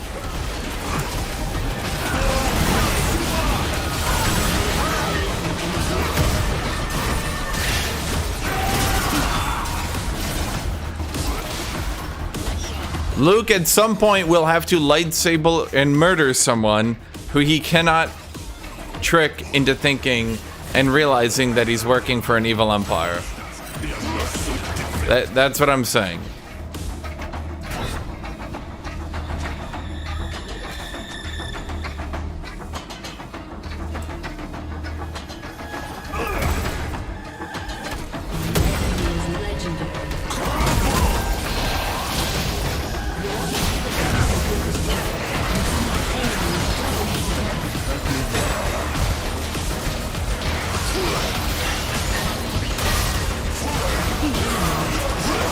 And the thing is, yes, because of how the Empire functions, they are beaten.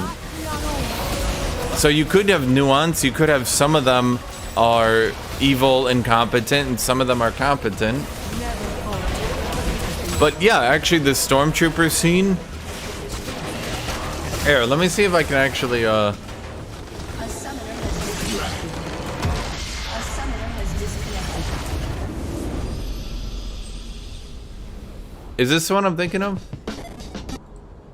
You feel powerless to deviate from. I'm not.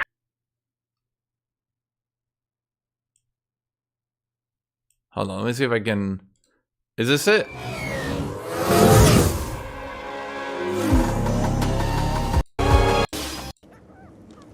Waiting for confirmation to continue into town. That's a go to proceed, but I advise you to double check. The Moff just touched down and already took out a squad of local troopers. Standing by. So I'm not going to show it because I'll get DMCA'd, but I could probably play the audio. So it's a scene with two stormtroopers, and they have Baby Yoda with them, right? In case you guys don't know. It's not actually Baby Yoda, it's one of Yoda's species. And anyway, they're going to deliver it because they've kidnapped it, and they call in. Don't play the audio. Wait, the audio's even DMCA'd? Fucking Disney, maybe. Anyway, it's just a funny scene where, yeah, basically that.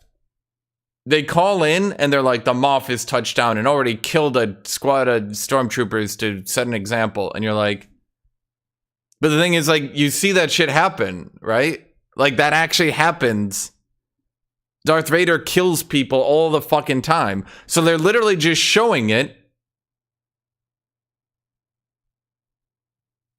They're literally showing it from the other example of the stormtroopers who are now going, oh, the Moff just touched down. Wait like an hour for him to cool down and then come back and, you know? Because like they have the Baby Yoda with them, and they're just like the only reason they aren't now delivering it away from the good characters is because the Moff just touched down, and they're like, oh, I don't want to go in there. He might kill me to make an example out of me, right?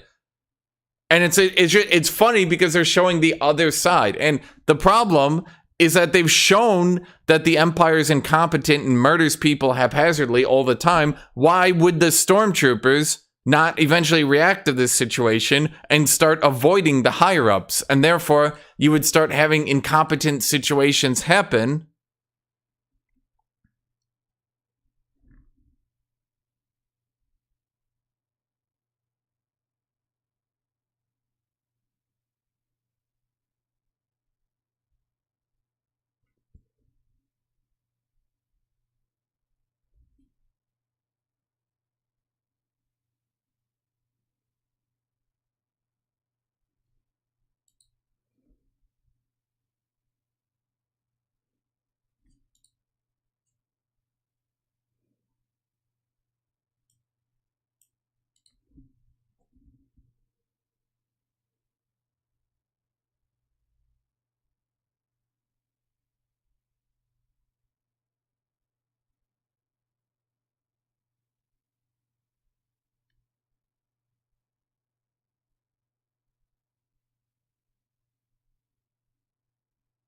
Yeah, exactly, Vanaku.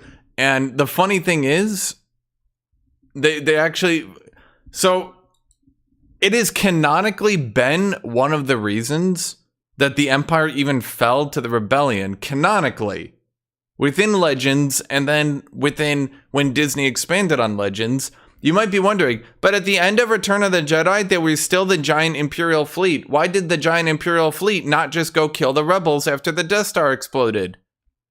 Canonically, the reason is once the Emperor died and they lost contact with him, the chain of command moved. Unfortunately, all the other admirals were like, you know what, I don't want to be the one to fight this battle because then I'll lose some of my fleet. And so, like, half of them started to pull back to go defend their own home turf, thinking that the Empire was just going to collapse and they would go defend their home turf. And then the people in charge realized that nobody was really actually going to follow them to crush the rebel fleet. So then they all just kind of backed off.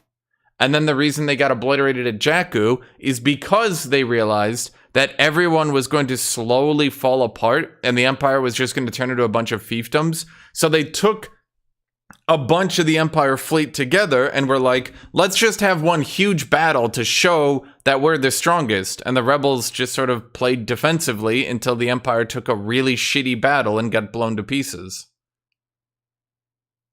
Exactly. They basically depict the fall of the Empire exactly like the fall of Rome, where a bunch of the legionnaires and shit, like, the head got chopped off the snake, for example, and they all just sort of left. Because nobody had any loyalty to anything. No one gave a shit anymore. And has been shown time and time again, despite how many of you like Rebel 1 or whatever, Rogue One, and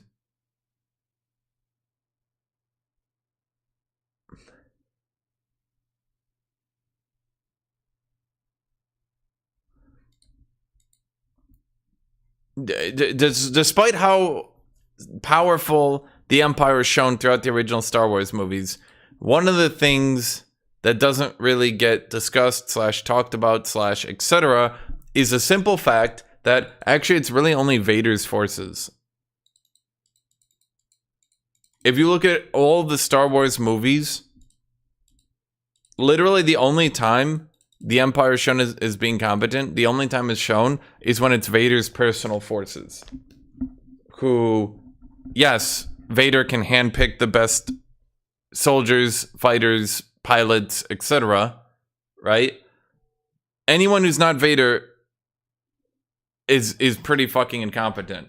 They have a manufacturing arm. They can arm and gear stormtroopers, but no one competent actually gets in there. I need to go to the bathroom. I'll be right back. Oh, my skin. I didn't really like any of the chromas, to be honest.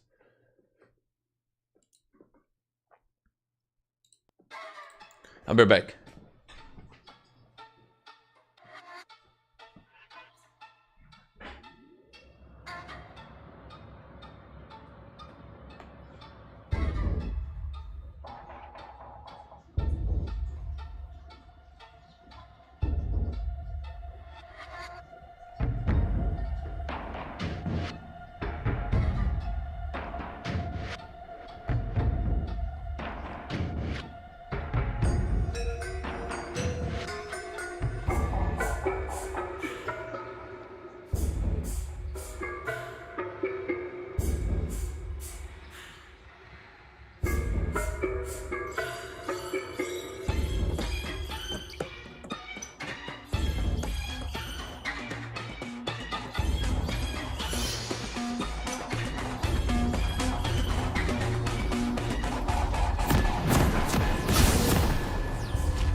Welcome to Summoner's Rift.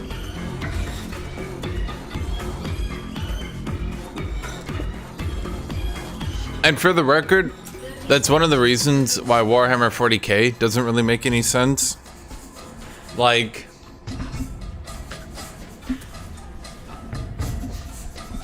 if you're just training billions of guardsmen to send to the front line into horribly incompetent battles, to be blown to pieces and die, and then have their bodies taken and ground up into meat paste to feed to their replacements, Minions have spawned. my dude, you're not gonna end up with an empire that functions anymore after even 10 years, not to mention 10,000. Urge to kill pride. Sorry to say, but like, even the Nazi regime was having serious issues. That's one thing that people don't really understand. The might of Lockfar. Hitler had how many assassination attempts against him? And if he died, would the regime have continued? And that was like 4 years of war. Or I should say of hard war, at any rate. I'm going.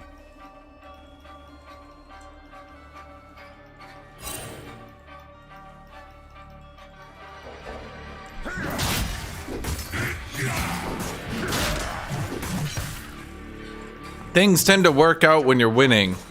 When you're not winning, yeah, everyone starts to question, wait, is all this shit worth it?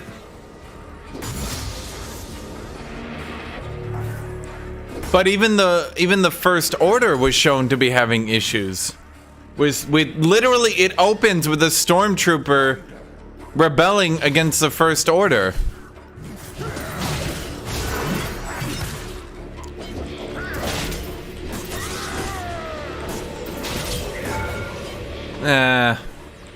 Shit, I was gonna blow his flash, but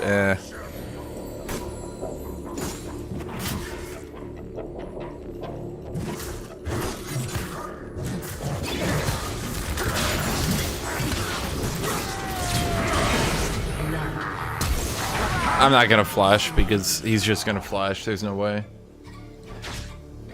They literally saw the God Emperor as literal Jesus. Okay. And here, let me ask you a question. An enemy. Do you think that means there's no way people would stop praying to their God Emperor?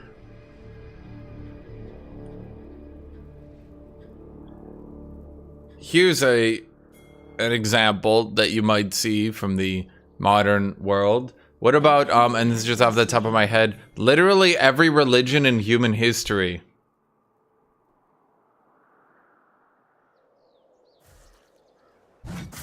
The might of Lockfar approaches.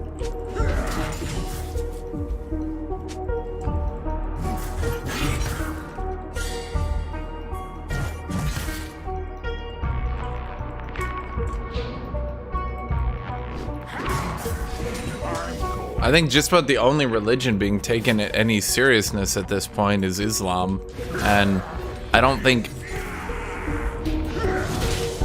Islam is even increasing. I don't think any of them actually really are increasing.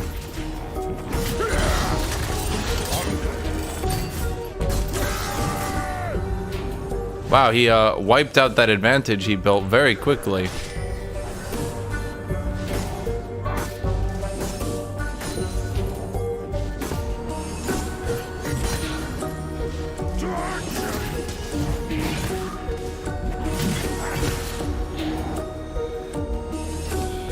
Killing spree. An enemy has been slain.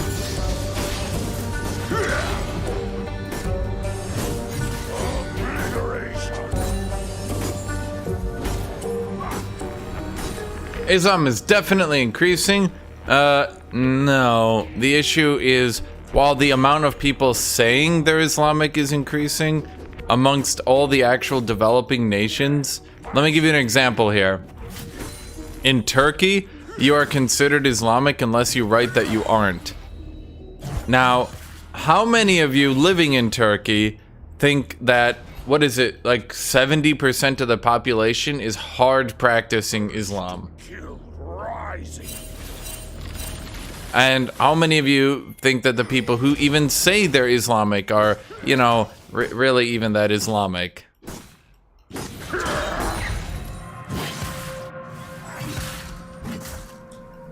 might of Akbar approaches. I'm Islamic on every day except for those days I drink beer.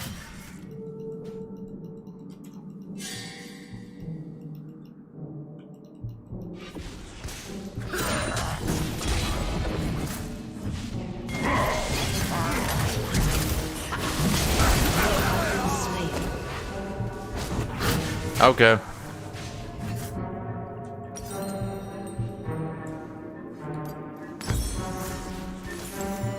Sure, but we're talking about the Warhammer universe where magic exists, and him performing miracles, introducing magic, practically cements religious belief in fantasy settings. Okay, so the issue with this one, though, that I've seen happen time and time again, is if you want to literally construct a setting from the ground up to be as horrible as possible, so that you can then have it exist to then continue to be horrible, that's kind of a shitty reasoning. You've basically reached an endpoint, and you want to be at that endpoint, and then despite all logic, you continuously write more and more and more and more and more and more and more, trying to close all the 900 plot holes so that your universe can make sense.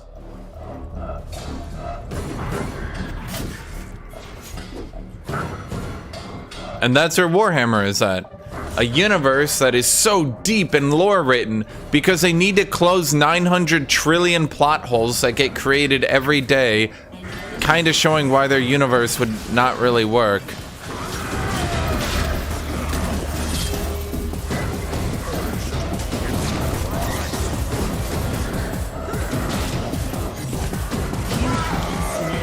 Okay. God damn, Olaf is fucking terrible.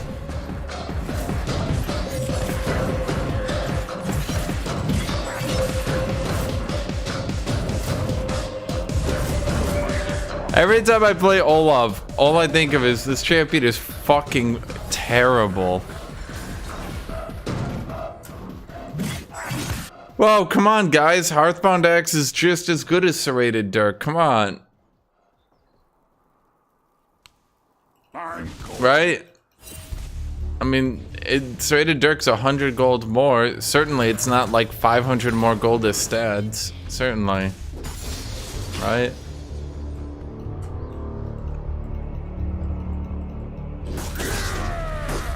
Rampage. Shut down.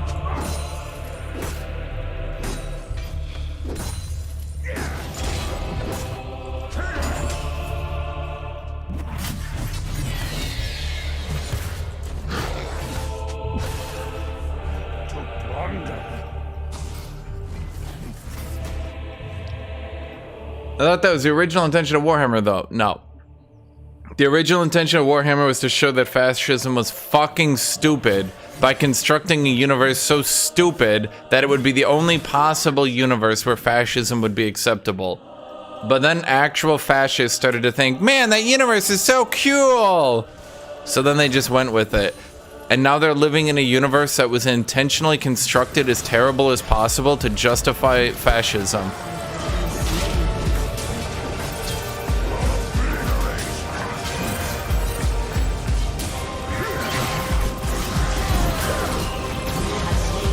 Yes, that is actually what's happening.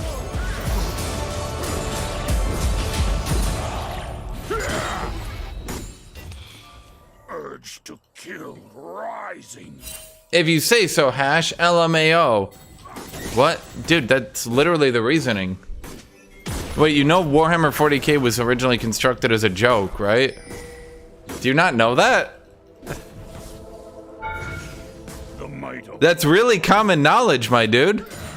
Yes, the universe that you love was originally constructed as a practical joke at fascism. If you never knew that, you should look that up.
Yes, and that's why I'm saying originally. Now,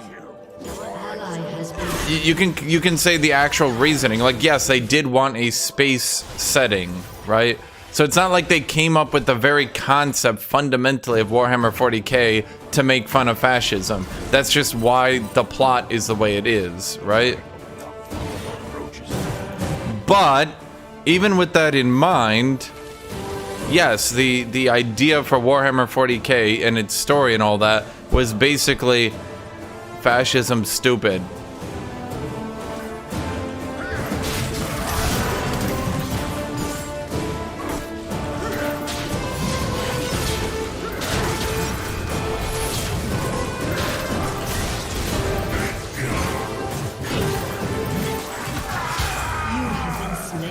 Thought I could auto there.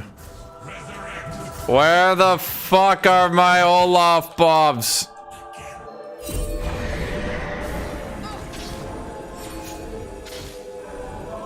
God, this champion is so fucking bad. He does no damage. Like, literally, okay. Literally, the only thing Olaf does is, like, trap up champions without CC. Even Aatrox pressing R and running away is good enough to make this champion fucking worthless.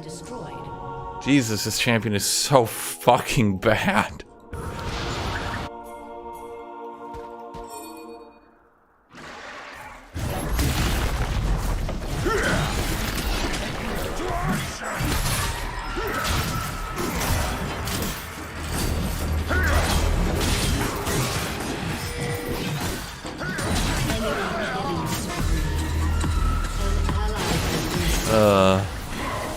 If you don't use Stridebreaker, though, you're worthless.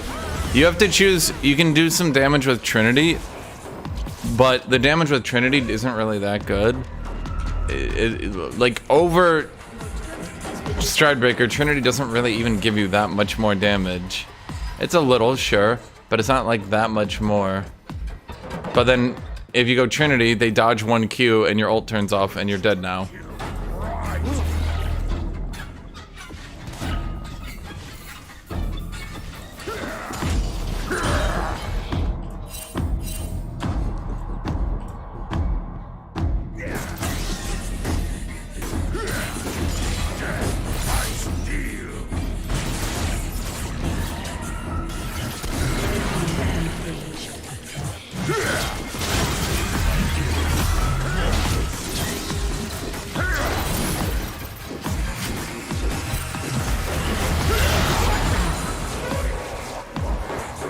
Yes, my champion does no fucking damage.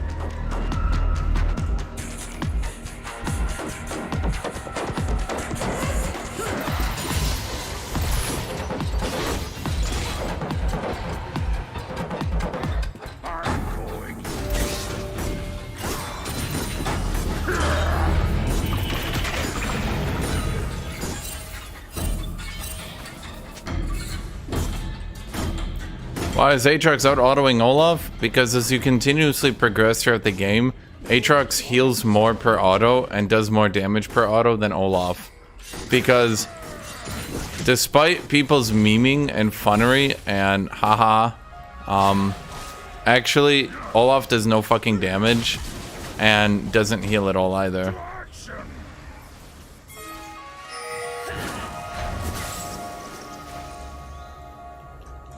Olaf's lifesteal goes up to 25% at level 18. Your team has destroyed a turret.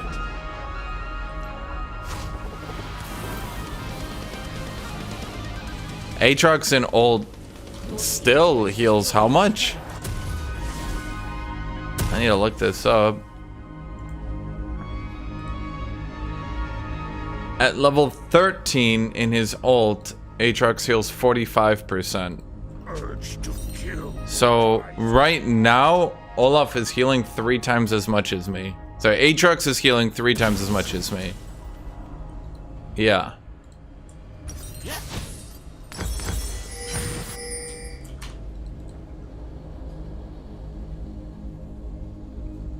The might of Lockbottom approaches. People forget that Olaf used to have a healing modifier that he doesn't have anymore, and Conqueror used to heal twice as much. Has been slain.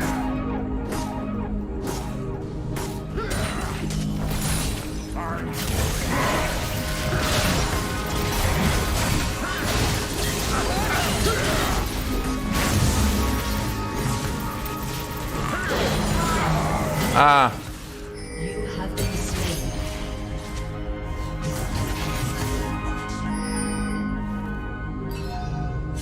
Your turret has been destroyed. yeah, so like, if you've ever fought against Olaf with Aatrox and you ever thought to yourself, man, he's really not doing that much, it's because the only advantage Olaf has is the attack speed on his passive, which is big, mind you. It is big, I'll give you that, right? But like, yeah, the only other advantage he has is E, which is E is good. I'll give you that. Is E is not bad. It's not a bad ability, but having to stay next to people to continuously slow them, yeah, it gets hard, and that's why a lot of Olaf players just go Stridebreaker. To action. And that's why also you have champions like Kaisa that can just face tank and auto attack you to death now. Which, yeah.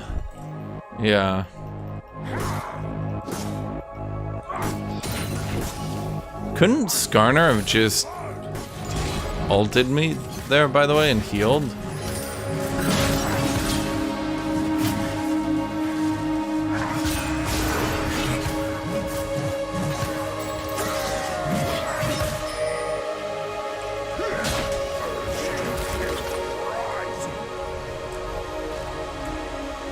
There was like 3 of them coming top.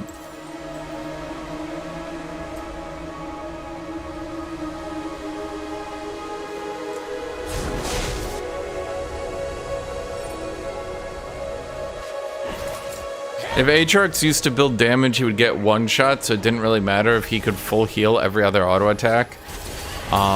And then if Aatrox built full healing, he didn't do any damage, so then he wouldn't heal. Do you get it? Now he can build full damage while not being one shot, which has altered the balance. Pray Riot does not alter it any further.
Huh?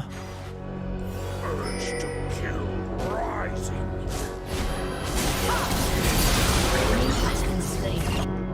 Huh. Hard Steel isn't overpowered on anyone, but I do think it should be remade. I don't think it should have an infinite HP cap. It's obviously too good at the low ranks. Obviously.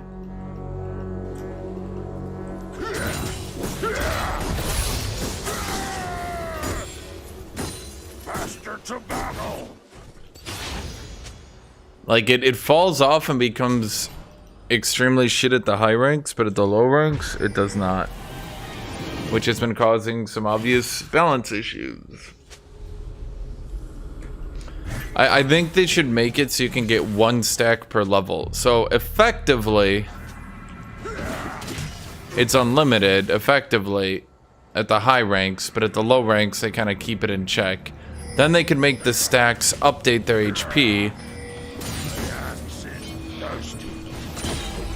An ally has been slain. So that eventually you could end up with even like 2,000 health on the item, but not this like 3,000-4,000 health shit I see at the low ranks happening all the time.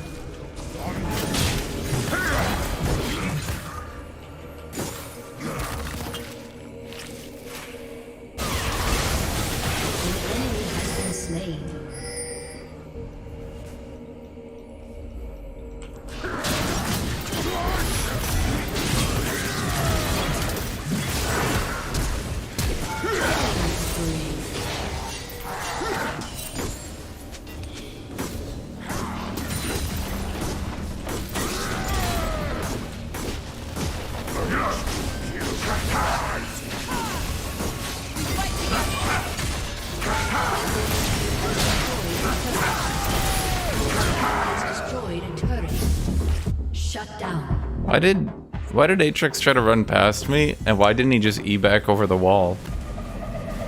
My exact thoughts when he E over the wall at me were like, oh fuck, please don't just E back over this.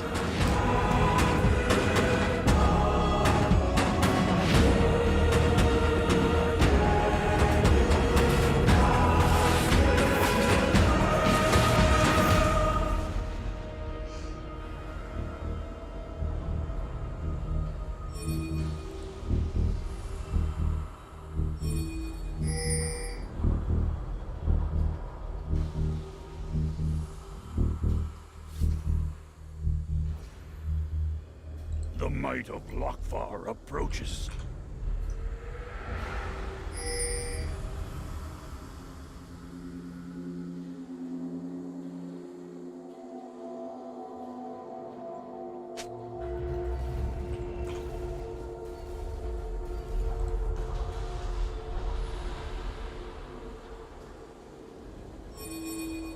I'm going.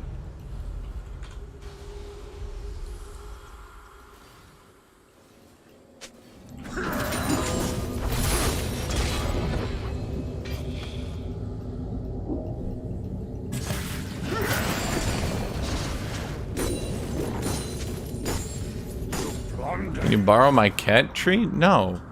Kitty, do you want him to do that? No, Kitty doesn't want you to take the cat tree.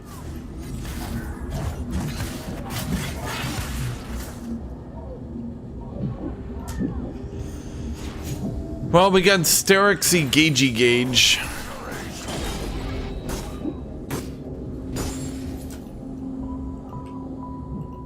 So I think at this point we fit in our spare of Sojan.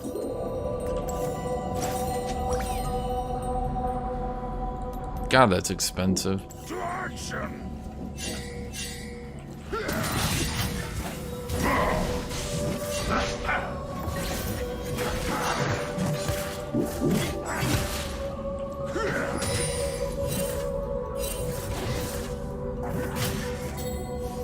Urge to kill rise.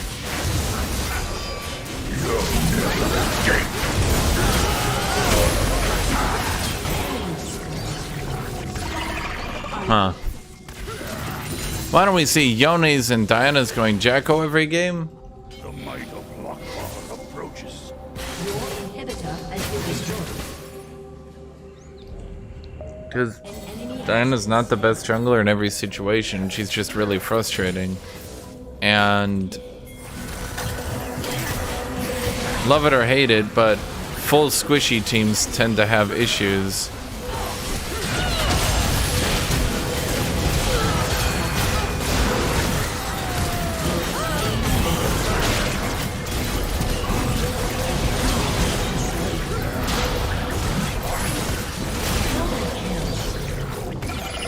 And I know if I went for the kill on what's her name, I'd be good. Well, going for Aatrox seemed pointless. He was just going to continue to heal.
You know, I was kind of hoping Janna would move over ever.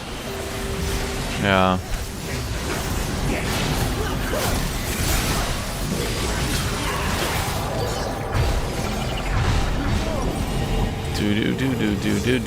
You know what they should do? Whenever Olaf auto attacks someone, it should restore 900,999 billion mana to him. So that way he can't run out of mana.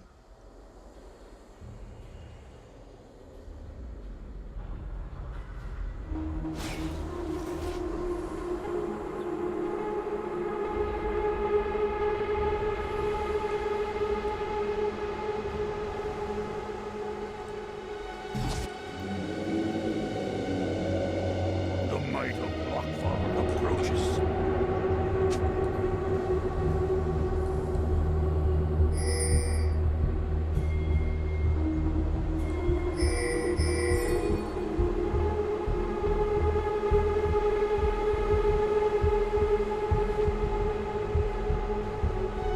I'm going. Is Sojan any good on Olaf? I have no fucking clue. I've literally not built it yet. Like, I literally have never built this item on Olaf yet.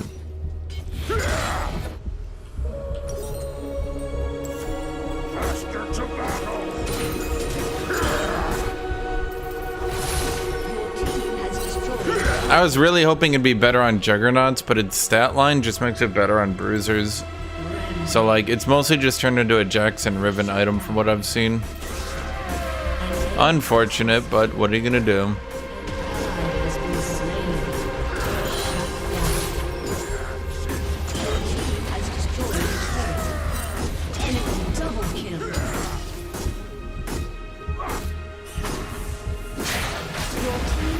destroyed an inhibitor.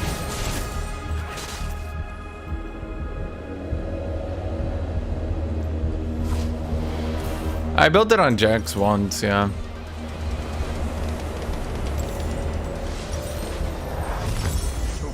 Okay, so I now get 28 ability haste. I'm now at... Destroyed. That seems wrong.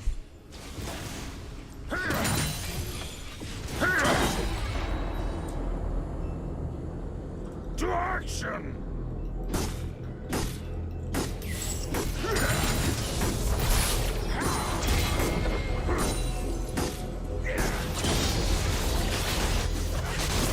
Your inhibitor is respawning soon. I know my team got wiped. What are you gonna do? Rising.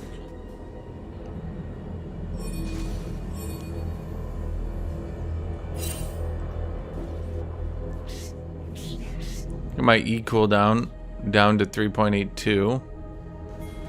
Does it at least show on the tooltips themselves? The might of Lockman approaches.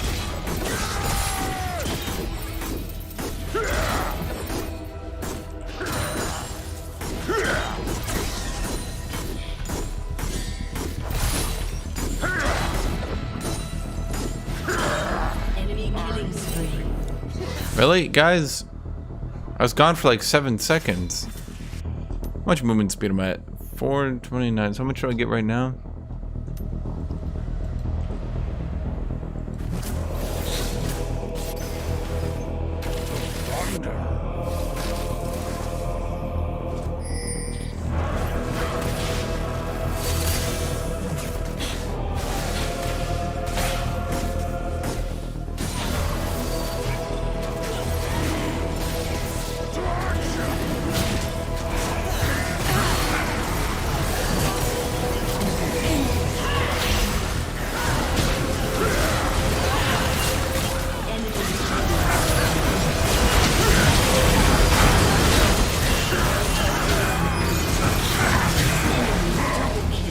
Enemy rampage.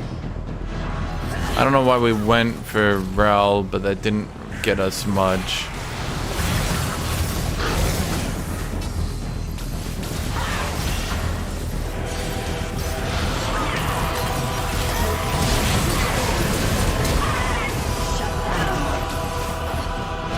Ally has been slain.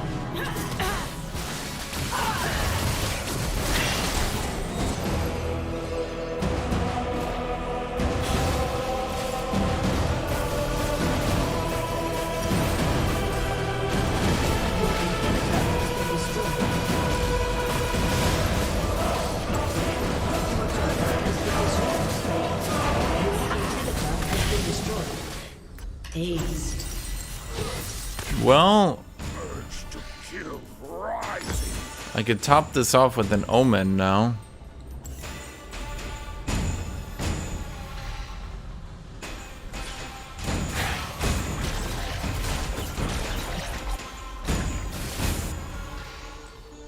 The might of Lockman.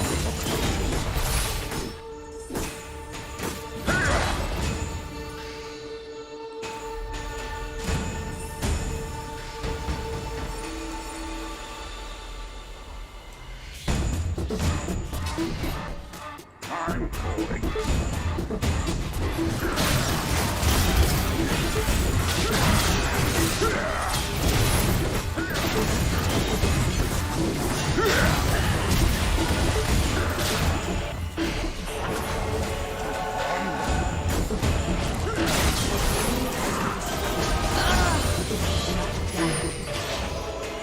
Why don't we just end?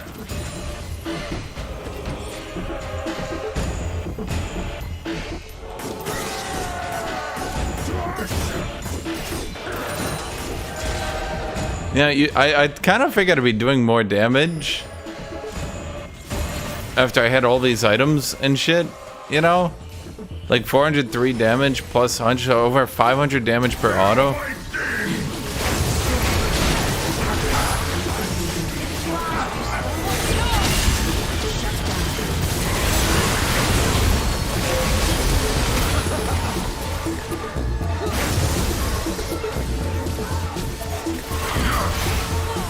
Why is Ezreal not killing this dude? Ezreal, you got Alzheimer's or something?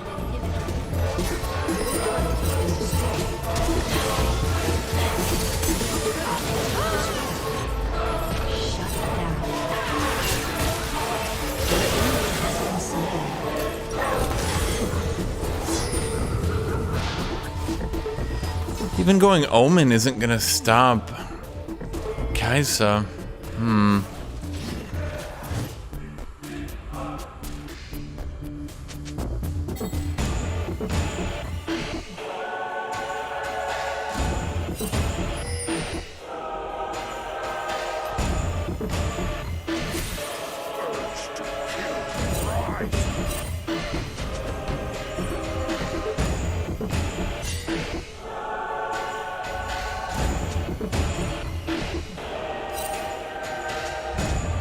I'm just staring at this mini map right now.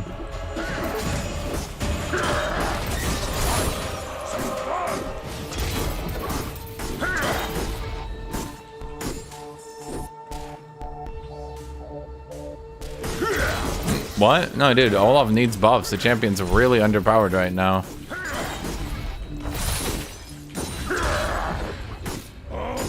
He's like actually unplayable with how fucking bad he is.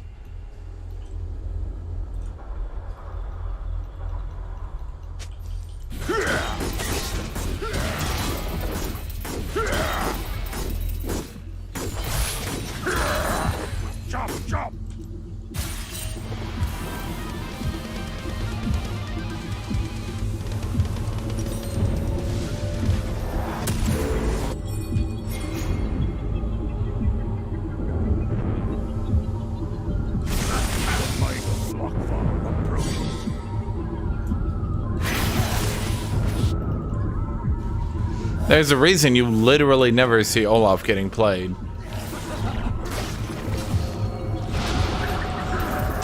Everyone's always like, oh my god, Olaf is like top tier though. And then you're like, oh, so you'll play him? And they're like, well, no. No, I'm not gonna play him.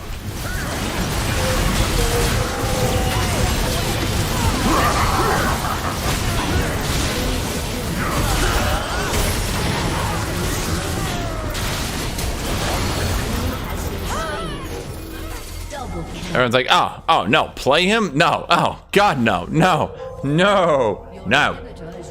But I'll bitch about him.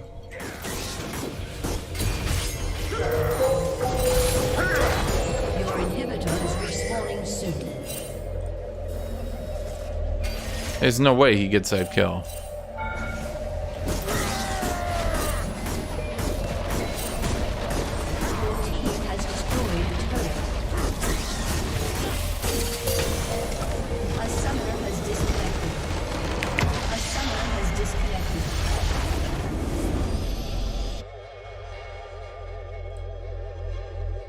Guys, this isn't a jacket, it's a hoodie. And yeah, I still have my old jacket. But this is a hoodie, not a jacket.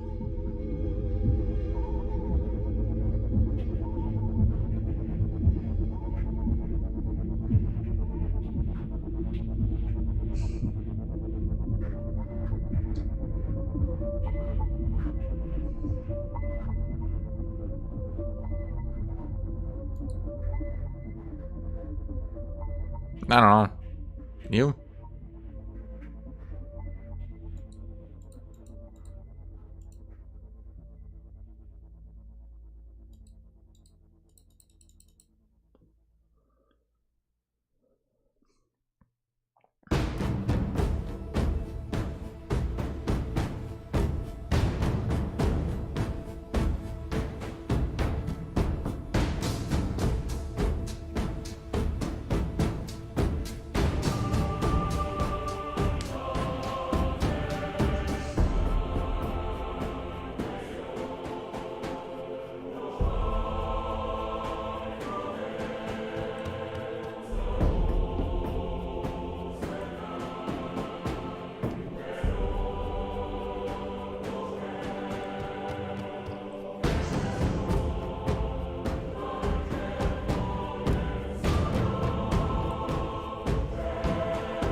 Why is Olaf's win rate so good then? For the same reason I got the first kill on Aatrox.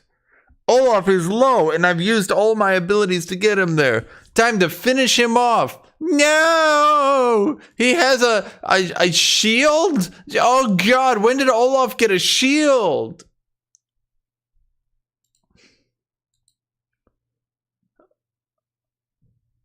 Spur Sojin Rush Darius has a grand total of insignificant games played.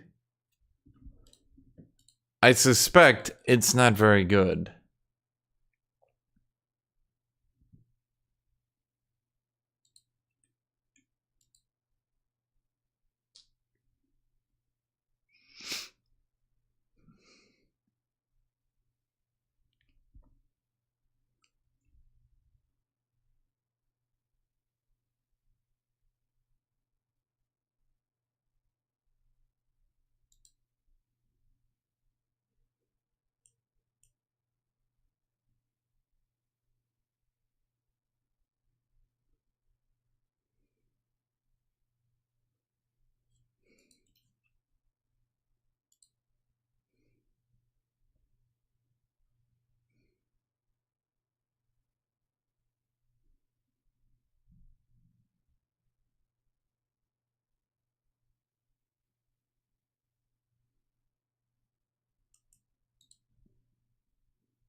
Yeah, I mean, that's literally it. Like, I'd like for Olaf to have been good, but as you can clearly see in that game, like, he doesn't do enough damage. He does enough damage to kill tanks because he's got true damage and armor pen. But the issue is he became way too specialized at killing tanky champions and can't really do much to anyone else.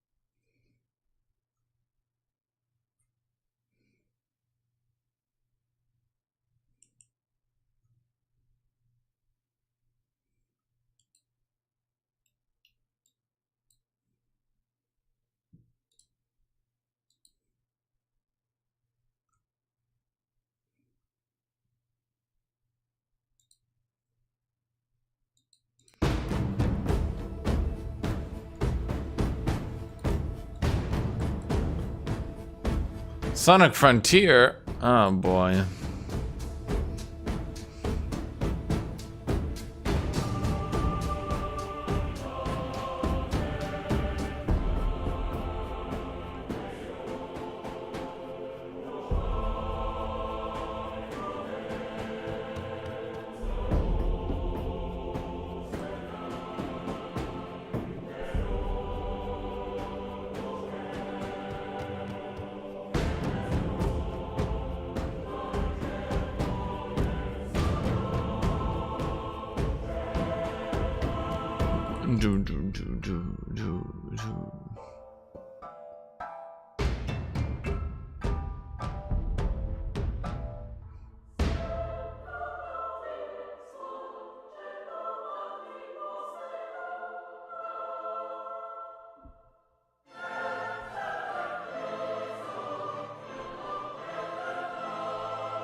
Do I actually get to play KSANTE? Jesus, he's getting banned so much lately. I feel like I'm going crazy. All I want is the Sante. KSANTE. Anyone in chat want the KSANTE? I want the KSANTE. Do. I know some people have been doing ghost KSANTE. I don't feel very well about it.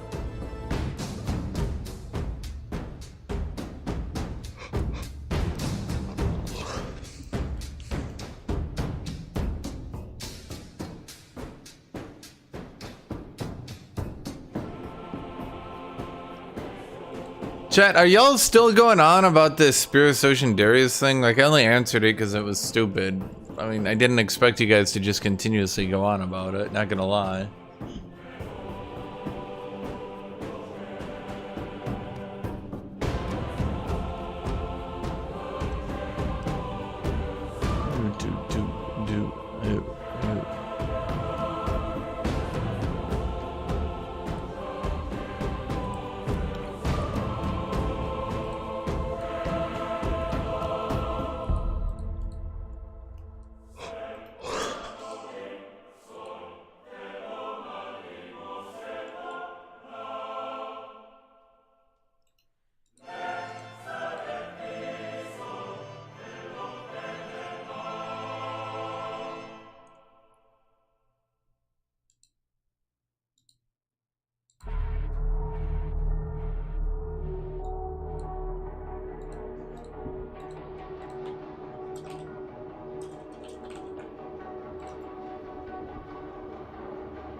I'm tired. Okay.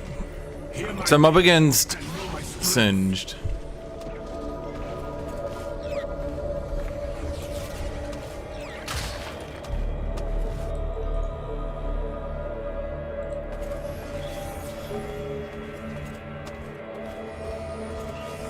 Welcome to Summoner's Rift. If the enemy asks, I am the answer.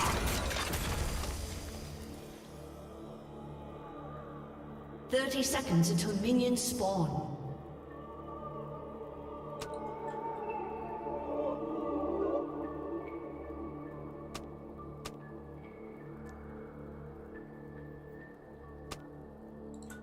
I will push them back, alone if I must.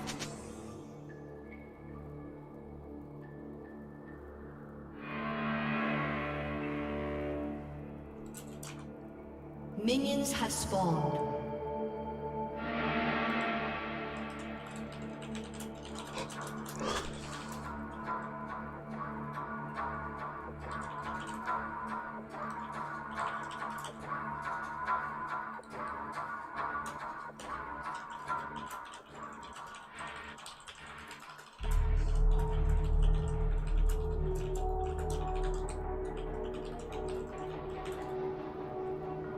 Every scar, a lesson.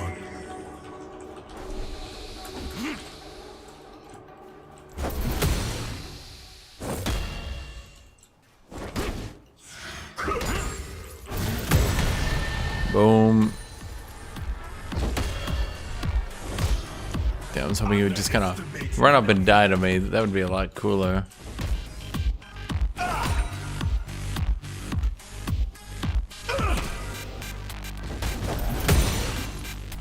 Boop. Grass proc. Can I get a +5? Ha ha. Can I get a +5? Ha ha.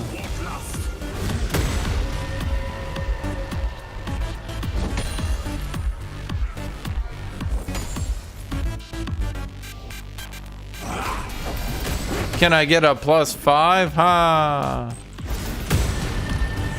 Can I get a +5? Ha. Okay, but in all seriousness, Maybe he could avoid one?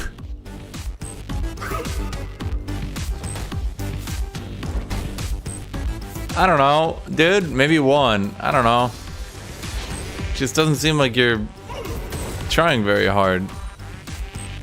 Ascended warlords monsters. They are not so different. I'm just like running laps on his health bar.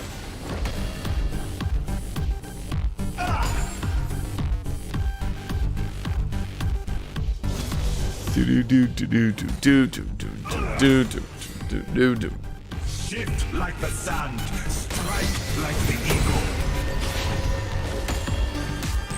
Remember when they giga buffed Grasping and Dying for literally no reason, and then it just became the best keystone in the game?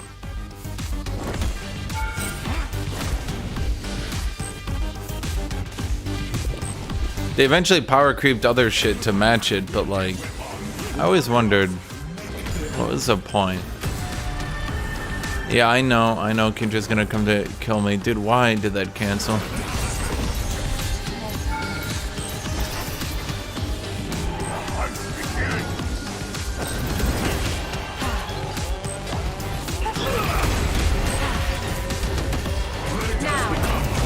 As quickly as night becomes day.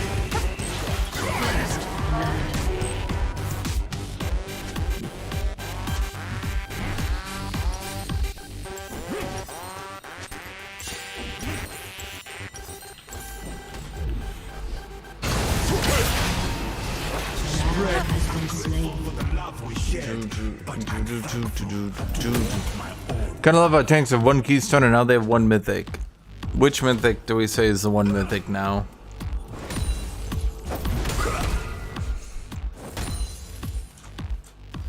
Man, I might be done after this game. I am so tired today, dude.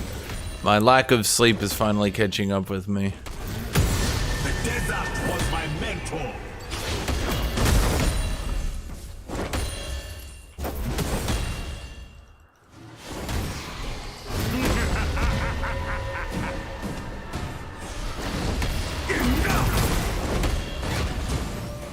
Oh.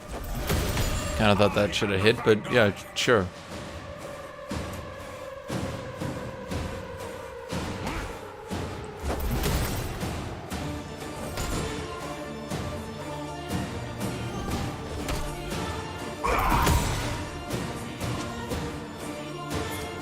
This is my fight.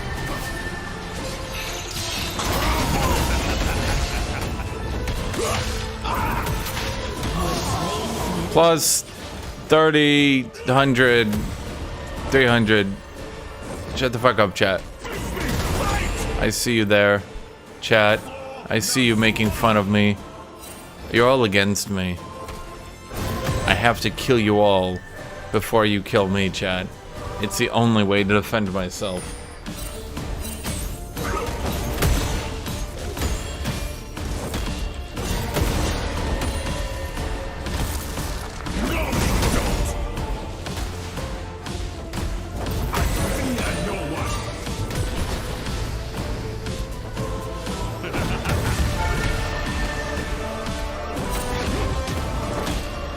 Oh, I'm out of mana.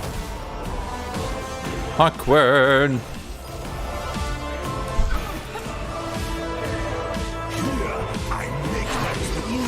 Slain.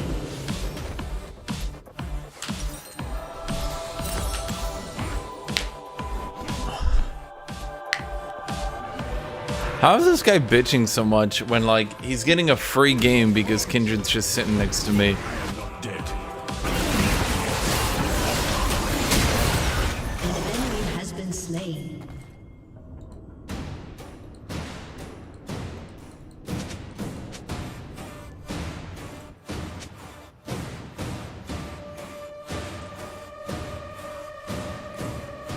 Roar with every step.